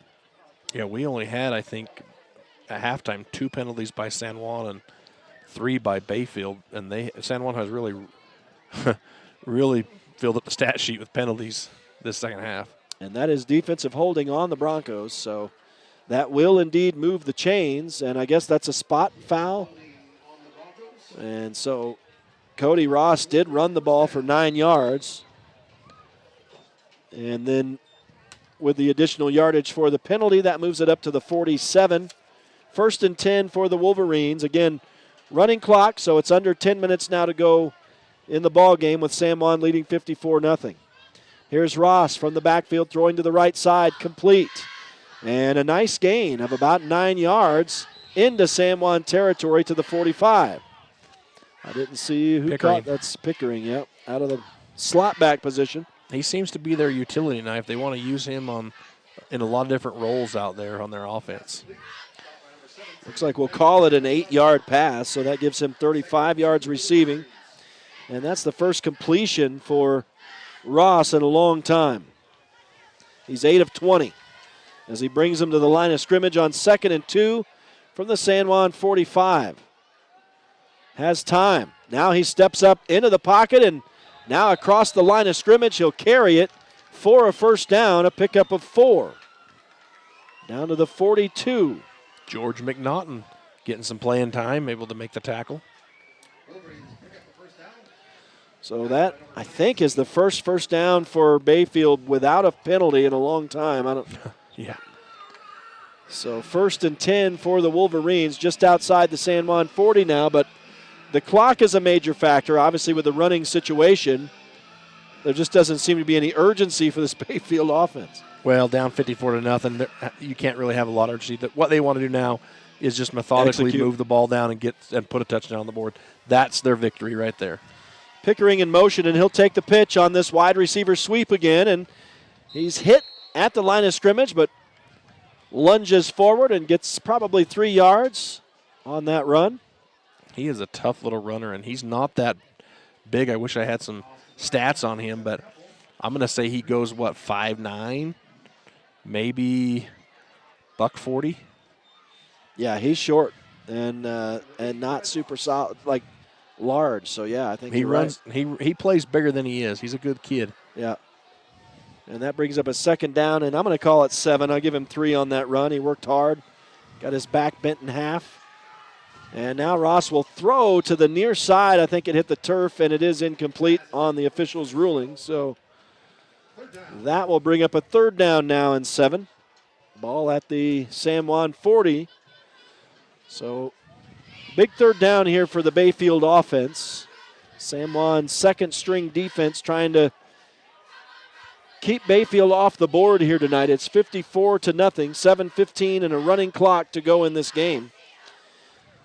Friday Night Lights brought to you tonight in part by Blue Mountain Foods, Energy Fuels, Palmer Sprinkling, Precision Rehab, Lee Contracting, and Desert Rivers Credit Union. As Cody Ross brings his team to the line of scrimmage. Look for a deep pass there. You got 2 wide receivers over here conversing. And Ross will take the snap in the shotgun. And he looked to throw downfield. The Broncos were there. Now Ross will run it, and that's an illegal forward pass. He was ahead of the line of scrimmage. But amazingly, I don't see a flag on that play. From our view up here and from the replay, it looks like it might have been. Well ahead. But she was right on top of it. Yeah. And I'm fine with that because there's been too much laundry. It's an incomplete pass. If that had been complete, I think maybe there would have been an argument. But no reason to argue on the incompletion, I guess. 4th down and 7. As Ross brings him to the line of scrimmage again, and we're now down to 6 minutes to go under a running clock situation. And obviously it all rides on this for Bayfield on 4th down. They set the screen, and this time Pickering makes the catch, and he gets enough for the first down and more. He's down the sideline, but he steps out of bounds, apparently back at the 23, and guess what? There is a flag on the field. And just what happens with those screens is you get those linemen that just get too far down the field, and the umpire's right there. That's his job, is to watch that, and that's what's going to be the call, is ineligible receiver. It's going to be one of those big linemen that just got probably a yard further than what he should have been, and unfortunately, that's been the story of Bayfield with their touchdown, and now with this nice run on 4th down is going to be penalties and getting those things called back. So the Wolverines are going to have to find a way to get it back again, and they had trouble getting started after their touchdown was called back, and we'll see if they can bounce back from what is a tough penalty right here that obviously negates what would have been a first down going into the San Juan red zone. Ineligible man downfield. Obviously, you knew that, Art, and that'll move them all the way back to the San Juan 45 for a 4th down and 13. So tough break for Bayfield. And again, it's a running clock situation. Stopped right now as they mark off this penalty, but 5:57 to go in the game, and Bayfield may have the ball for all 6 minutes of that, the way this is going. This has been a slow possession. But we'll see. So Bayfield, they're still, I'm not sure what is going on now. There's a bit of a delay. And now I think they'll start the clock. And Bayfield will break the huddle. I don't think these officials are going to stop at A&W after the game. I think they probably want to get out of town after this one. What makes you think that? Just their mood. They're kind of just going through the motions right now. 4th and 13, throw over the middle and a miscue that time. Pickering never looked for it. It fell at his feet, incomplete. And you can see the underclassmen for San Juan celebrating the stop. That's a good stop for those boys who came on in relief of the starters. And the incompletion results in a turnover on down. San Juan's second string offense is going to take over at their own 45. And Jayton Knight ran a 60-yard touchdown on his last trip out. So, you know, these kids are ready to get back to work here with a 54-0 lead and 5:24 of running time to work with. Looks like they got Jagger Neves in there at quarterback. Is that right? Yeah, or took a Wildcat snap at any rate. And, boy, he took a big hit up high and drags 3 Bayfield defenders 7 yards. Yeah, he's playing quarterback. Yeah. Okay.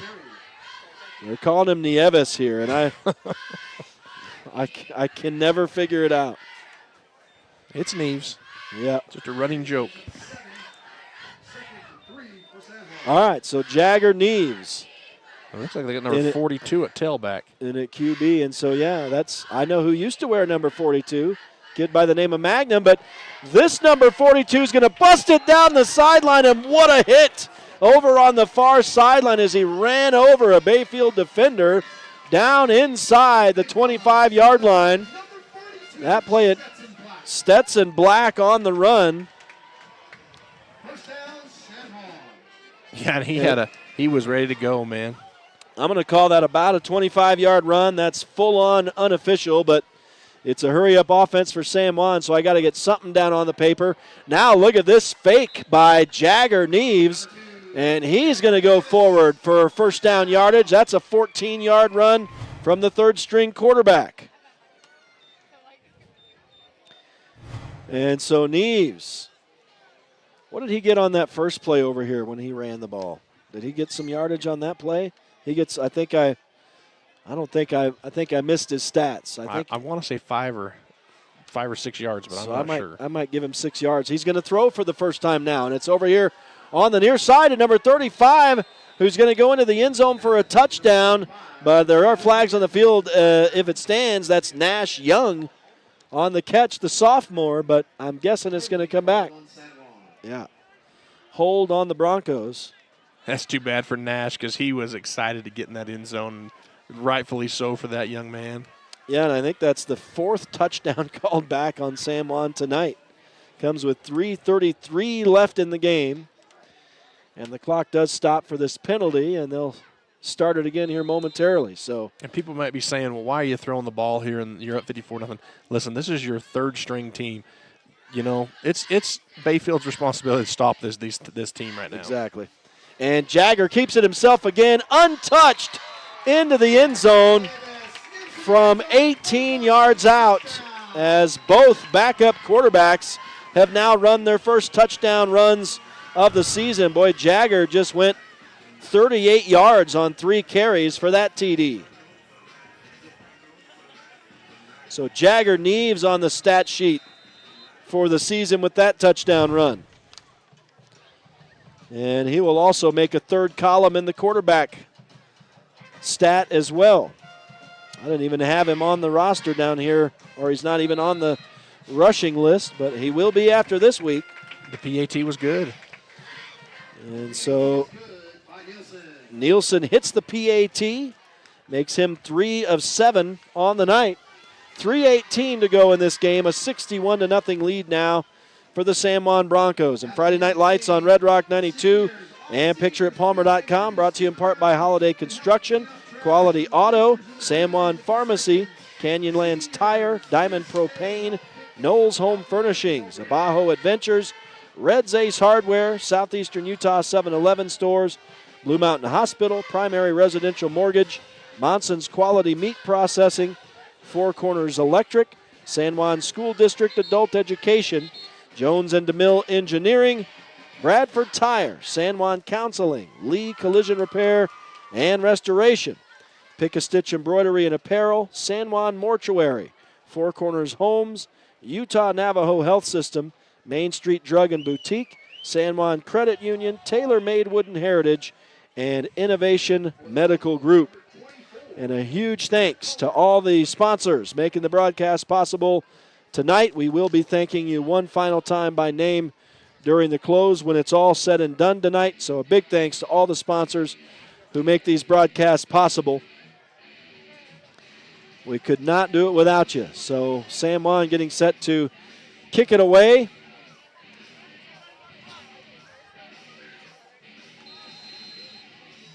After scoring their 9th touchdown of the night. And who is kicking here? Is that number 44? 24, I believe. So, yeah, I guess it's a kick by Palmer. Now a return on the far sideline up to about the 15. I think Bayfield had trouble fielding that back there. So we've had a lot of names come in that we don't normally get to call now with the benches clearing here for San Juan. The bench clearing and the starters long gone. Third string now in for the Broncos. And Bayfield starting back deep in their own territory at their own 15-yard line on this drive, which may be their last of the game. Running clock and just 3 minutes left in this game now. So I am guessing it'll be their last drive, barring a quick turnover or something along those lines. 1st and 10 for Bayfield. Let's see if they still got the same personnel in. Looks like they do. As Cody Ross works from the shotgun, fakes the handoff, keeps it himself, carries it like a loaf of bread, switches over, and now goes across the 20 for a pickup of 6 yards. Boy, he had that thing held out in the open there. That would stress me out as a coach. Yeah, number 18, Lee, gets in there for the tackle. It looks like he is he's a junior. Tyrion Lee, yep. Clock is running down to 2 minutes now to go in this game, so it seems to be taking Bayfield 1 minute each play. So they may be down to the last couple plays here.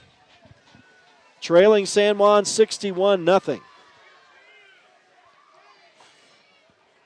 And Cody Ross working from the shotgun will look to throw this time. Can't find anybody. Now dumps it off on the right side. It looked like he might run, but he found a man. That is number 4, Logan Valencia. Taryn Bayless there to drag him down from behind. Jumps at his ankles.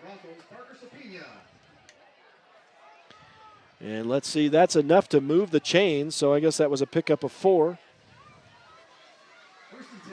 And first completion for Ross in a while. I've got him at 91 yards now, 9 of 24 on the night. And that's unofficial. Down to the last minute 10 of this ball game. Under a running clock scenario, and Ross comes up under center. And will dump it over the middle, and that would have gone for probably 10 yards, but it's dropped by the intended receiver, who I believe was Lincoln Williams on that play. Yeah, looked to run before he caught it, turned his head, and then didn't secure the ball yet. And might have thought he was going to take a hit in there. Got to secure that ball before you turn your head to run. So 2nd down and 10 on the incompletion, but it does not stop the clock with the running clock going here in the second half. So probably down to the final Bayfield play. They just haven't been quick on calling and executing plays, so this is probably going to be it for Bayfield. Down 61-0 into the final 25 seconds of the game. With the clock running, Cody Ross looks to throw downfield and does, and he had Pickering, but Pickering cannot pull it in. And that is going to do it. The ball game is going to end appropriately enough on an incomplete pass from Cody Ross intended for Keaton Pickering. That was kind of the story for Bayfield tonight. That was right in the breadbasket, too. Was. If you watch that replay, he couldn't have put that ball in more perfect. No, it was beautiful. Pickering, unfortunately, just can't grab it and then brings his knee up, hits it, and bops it out. But that could have been a great end of the game. It may have gone the Bayfield. distance. That's 2 that Pickering had his hands on that may have gone the distance. So at any rate, it's a 61-0 final as the San Juan Broncos convincingly defeat the Bayfield Wolverines tonight on their first home game of the season. So that's the way it comes to a close. We're going to take a break. We'll come back with some game stats. We'll try to get a discussion with Barkley Christensen here in just a moment. Stay with us as we move to the Friday Night Lights postgame show on Red Rock 92 and pictureitpalmer.com. Hello, my name is David Palmer, and I am the Parks and Recreation Director for the City of Blanding. Hi, my name is Sylvia Stubbs. As a recently elected San Juan County Commissioner, We are so excited to collaborate with SJC-PAC Coalition and San Juan Counseling to bring parents-empowered messaging to our beautiful Wellness Center pool area. Parents Empowered is a Utah campaign designed to help parents understand the power they have in reducing the risk of underage drinking. Survey data tells us that youth perception of risk in San Juan County in all grades went from 83.6% in 2019 to 68.3% in 2021. This means our kids don't understand the damage that alcohol and other drugs can cause on their developing brains. Did you know that Utah teens reported that parental disapproval is the #1 reason they choose not to drink? Never assume your children know what your rules, expectations, and attitudes are. Write them down and discuss them with your kids so they understand the reasons behind them. Bonding is essential to preventing underage drinking. Children are less likely to drink when the parents are involved in their lives and when children and the parents feel close to one another. Together, we can help build a stronger San Juan County. Let's do this! With a changing economy and advancing technology, it's time that marketing and selling of real estate in San Juan County catches up. Four Corners Homes and Property Management is changing the game. Every Four Corners Homes listing includes 3D mapping and virtual tours, professional photos, a digital and global 21st century footprint, and marketing exposure that makes it easy for buyers to find and identify what makes your listing unique. Marketing and exposure sells real estate, and if you want the best, you need Four Corners Homes on your team. Find us at fourcornershomes.net or call 801-404-0058.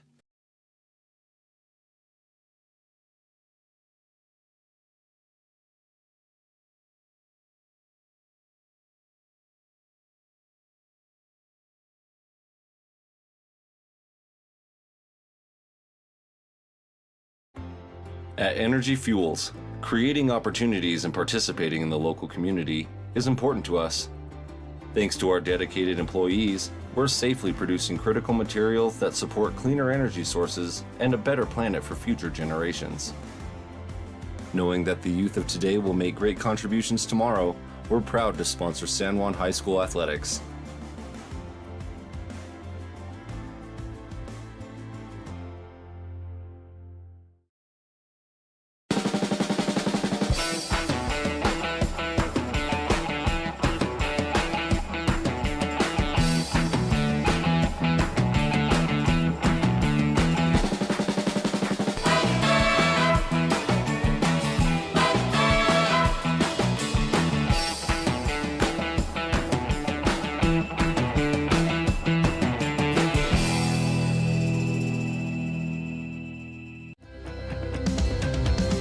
Here at Utah Health System, our mission statement is we exist to improve your quality of life through comprehensive, self-empowered, culturally sensitive, and amazing customer service. Back live to San Juan High School as we begin the Friday Night Lights postgame show tonight on Red Rock 92 and pictureitpalmer.com. A 61-0 win for the San Juan Broncos, who moved to 3-0 on the season and win their 28th in a row. And we're going to look at some final game stats, and I'm just going to move directly to the San Juan Broncos as we started off. There's a lot of stats to mention here, not much going on for Bayfield tonight offensively, unfortunately for the Wolverines. But Parker Snyder, who of course came out after throwing just one pass in the third quarter into the night, 21 of 27. This is all unofficial, of course. 268 yards and 4 touchdowns.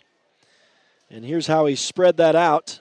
Well, let's see. It was Jake Ivins, the main guy tonight. 9 catches, 112 yards, and 2 of those touchdowns. He actually did not have a catch in the second half. Anthony Doan also did not have a catch in the second half. Well, that stands to reason. Not a lot of passes thrown in the second half. In fact, I think it was only 1 from Jayton Knight for -3 yards. So let's see. 1 touchdown for Doan. He had 78 yards receiving on 6 catches. 30-yard touchdown catch for Brigham Nielsen, his first of the season. Javen Montella had 1 catch for 14 yards. Tyler Pearson had 1 catch for 3 yards. In the running game tonight, San Juan exploded in the second half. Most of that was Jayton Knight and Jagger Neves, hilariously enough, off the bench late in the game. So 235 yards rushing and 5 TDs. A 60-yard touchdown run for Jayton Knight. He had 67 yards rushing. Jagger Neves had 38 yards rushing and an 18-yard touchdown run. But most of the work, of course, was done by Zach Conway earlier on. He had 54 yards on 8 carries, 3 touchdowns for the San Juan senior. Parker Snyder at the quarterback position tonight ran the ball 4 times for 41 yards. And again, all of this is unofficial. Stetson Black had a 25-yard run. J.D. Palmer a 10-yard run as they spread it around in that second half. And we're now joined by head coach Barkley Christensen of the San Juan Broncos. You guys obviously were working the offense tonight. It looked pretty solid. Not the strongest defense you're going to come up against this year, but you guys were executing pretty well tonight. Yeah, and that's what we should have done. Our theme this week was dominate. Doesn't matter, who we're going up against. We gotta bring it. We gotta play to our standard, and yep, they dominated tonight. What things did you see that you really liked other than the offensive domination? Defense stepped up again. Defense had another great game. Pitching a shutout. I loved our young guys coming in. It's pretty promising when you see your guys next year running for touchdowns, blocking for touchdowns, and then even your guys in 2 years running for touchdowns. Right. So, and they didn't really take their varsity out. So our sophomores held their own against a varsity defense. Yeah, and we saw the celebration after they made the stop. That's a big deal for those guys. Obviously, the JV coming in and doing that, and you were down to your 3rd string. So. One thing we talked about, and we try to mention some of these guys on the line. They don't get a lot of mention, obviously, but games and seasons are won and lost there. Your guys were really making it easy in the trenches for your hands team tonight. Yeah, so shout out, Isaac Warner, who came on last year against Bayfield. He has been nothing but an absolute force. Our right guard, Cooper Palmer, who's new this year, he's played phenomenal. Center, Jared Burke, who – you don't see him at a lot, but, man, he is opening holes. Taylor Black, who's one of the best linemen I've ever seen, especially come through San Juan, but he's definitely a next-level guy. And then our left tackle, Easton Langston, who stepped in for Teg the last 2 weeks. He's been learning. He got hurt all year last year. He tore his ACL at camp. So this is kind of his 2nd year playing football, and he's stepping in and doing well. So shout out to the O-line. Was there anything you saw tonight that maybe you want to look at this coming week? I know you got Summit Academy coming up. Yeah, just being probably a little bit more dominant with the run game, but Bayfield was not going to lose to Conway. We could tell that was their game plan. They were not going to lose to Conway, so they were packing the box. They were not going to let him go off for more than 100 yards, or even they didn't want him to go for 20 the way they were playing defense. And I still would like to run against those boxes. And so even when teams are mixing up looks and giving us some different looks, we still have to figure it out and be able to run the football. Well, I haven't seen the final, but Summit Academy was involved in a battle with Duchesne tonight, and they don't have their quarterback that they had last year. So I don't know. That might be – I don't know what you know about them. Maybe a different offense. It was obviously a run and gun, throw it down the field last year. I don't know if they do that this year, but obviously you got them coming up this next week. Man, I think they'll run the ball a little bit more just according to their stats. I've tried to keep it one game at a time. So starting, maybe 1 o'clock in the morning after we watch this one, we'll start looking at Summit Academy. That's some classic Barkley Christensen stuff, I tell you. Obviously you guys continue to roll and just continue to build. I think the key is you continue to build off of next week, and I think maybe for people who got used to seeing you last year, obviously we saw you at a real high level both these last 2 years in the last games of the season. Maybe a little bit of people would say, kind of a slow start, but you guys are starting to come into your own and just continue to build on each game. Yeah, and like I said, they come out and they're going to hit. I mean, that's still a football team that will win some games in Colorado. So you just got to, it's a fight. And the first couple rounds you might fill someone out, but then when we start knocking them down, we just go for the haymakers and we let them go. Yeah, as far as Bayfield goes, you guys obviously give them a really good, strong tune-up for the rest of their season this first game. Yeah, I hope so. I hope it helps them out. All right, so I guess we'll see you next week. You got to travel back up to Summit Academy. You went up there last year. Going back up there, we're going to be in the Sky booth again, up on the roof looking down at you guys next week, so that's always fun. Yeah. It should be a fun trip, and just go up there and take care of business again. Yes, sir. We're looking forward to it. All right, Coach, we appreciate it. Good win for you guys, 28th in a row now, so just keep rolling. Yes, sir. Thank you, guys. Appreciate you guys. Coach Christensen and his team with a solid 61-0 win here tonight over Bayfield. We'll take a break, and we'll be back out here to continue the Friday Night Lights post-game show. Stay with us. It is Friday Night Lights on Red Rock 92 and PictureItPalmer.com.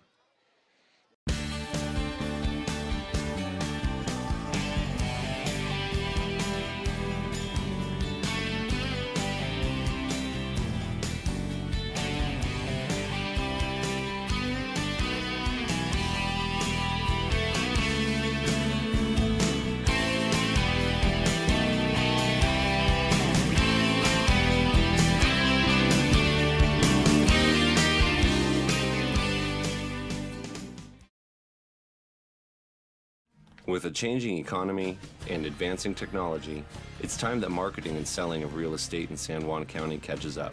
Four Corners Homes and Property Management is changing the game. Every Four Corners Homes listing includes 3D mapping and virtual tours, professional photos, a digital and global 21st century footprint, and marketing exposure that makes it easy for buyers to find and identify what makes your listing unique. Marketing and exposure sells real estate, and if you want the best, you need Four Corners Homes on your team. Find us at fourcornershomes.net or call 801-404-0058. Life is a series of cherished moments, filled with milestones that define our journey. Moments of love, joy, and shared experiences. Each moment contributes to our story. As each chapter unfolds, our experiences shape us, defining who we are. When it's time to celebrate a life, ensure your loved ones are remembered with the grace, dignity, and individuality they deserve.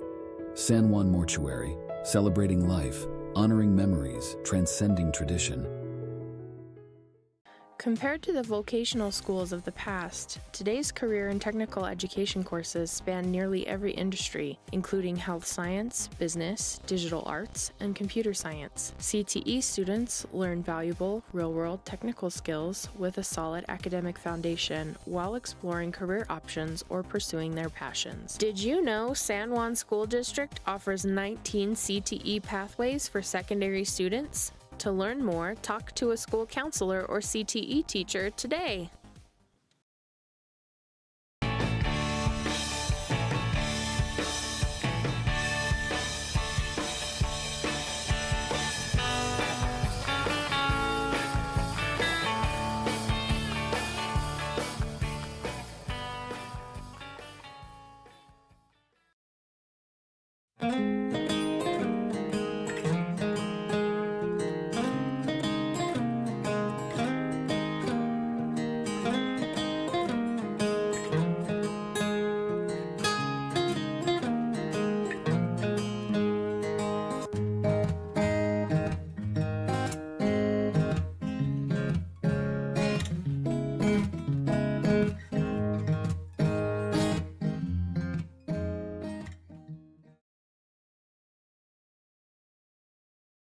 Hello, my name is Sam Arongwa. I am a professor at Utah State University here in Blanding campus.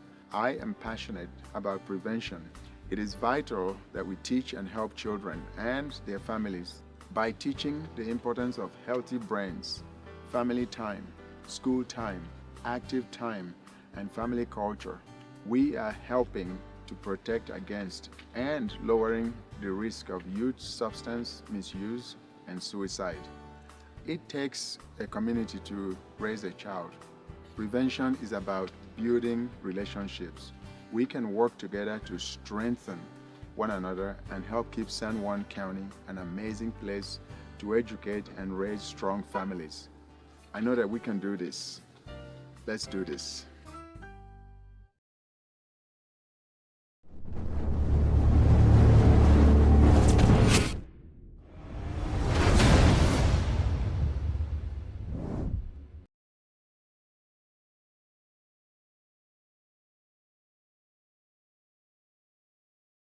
With a changing economy and advancing technology, it's time that marketing and selling of real estate in San Juan County catches up.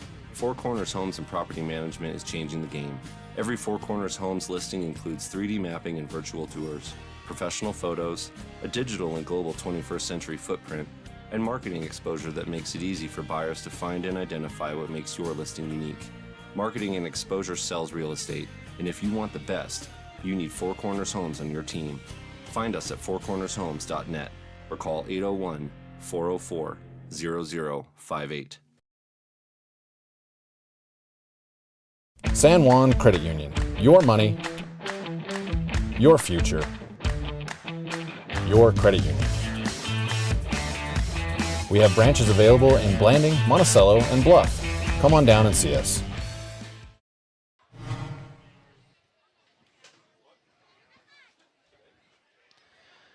Back live to San Juan High School in Blanding one final time. Friday Night Lights on Red Rock 92 and pictureatpalmer.com. Post-game show, a 61-0 win for the San Juan Broncos, defending 2A state champs convincingly over Bayfield tonight and win their third in a row to start this year. They're 28th in a row overall, leading the state of Utah.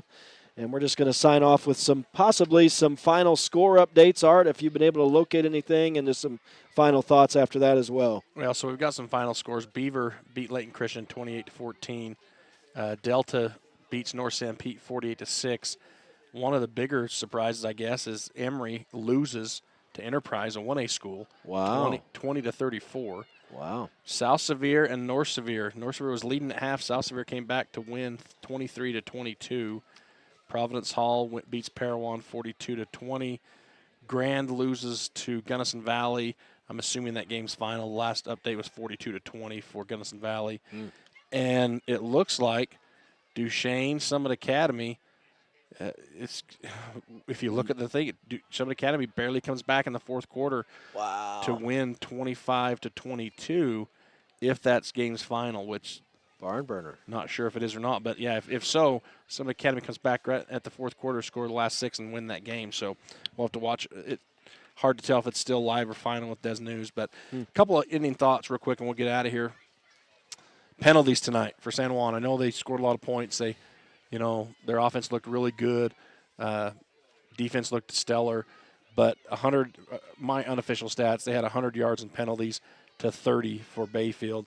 But on the flip side of that, I have them as 100% third down conversions, 100% fourth down conversions, and then they held Bayfield to only 2 of 13 third downs and 1 of 6 fourth downs.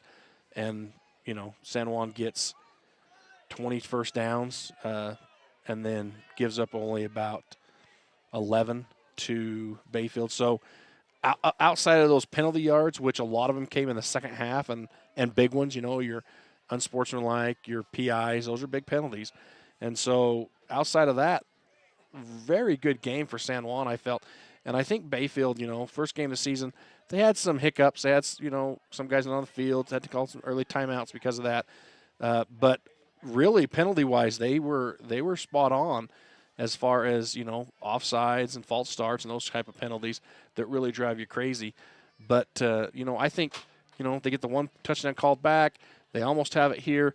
They're on the cusp, Give them a couple more preseason games, and they're going to be a tough team, I believe, in the 2A over there in Colorado. So kudos to them. Safe drive home. Hopefully other kids are good and no one's hurt from both sides. You like what you saw out of the second team and the third team coming in and just going out there and preparing to be the future of San Juan football. So yeah, Coach really exciting for them. That's good to see your future and then your future coming in and scoring touchdowns. And I thought it was kind of funny, 235 yards rushing unofficially in this game, and 100 of those yards came from Jayton and Jagger, in the backup role. So they really busted for some big yardage there in that second half. Coach Christensen mentioned they just were not, their main game plan was they were not going to let Zach Conway run the ball tonight, and he still ended up, hitting them for 3 touchdowns, but only 54 yards rushing. So they held him yardage-wise for the most part, but not touchdown-wise. So. Well, I think San Juan came out with a game plan that appeared to me from up here to be, we want to establish our passing game. It's really suffered the last 2 weeks. Parker, he's run in. Zach's run in. The running game has been huge for them the last 2 weeks.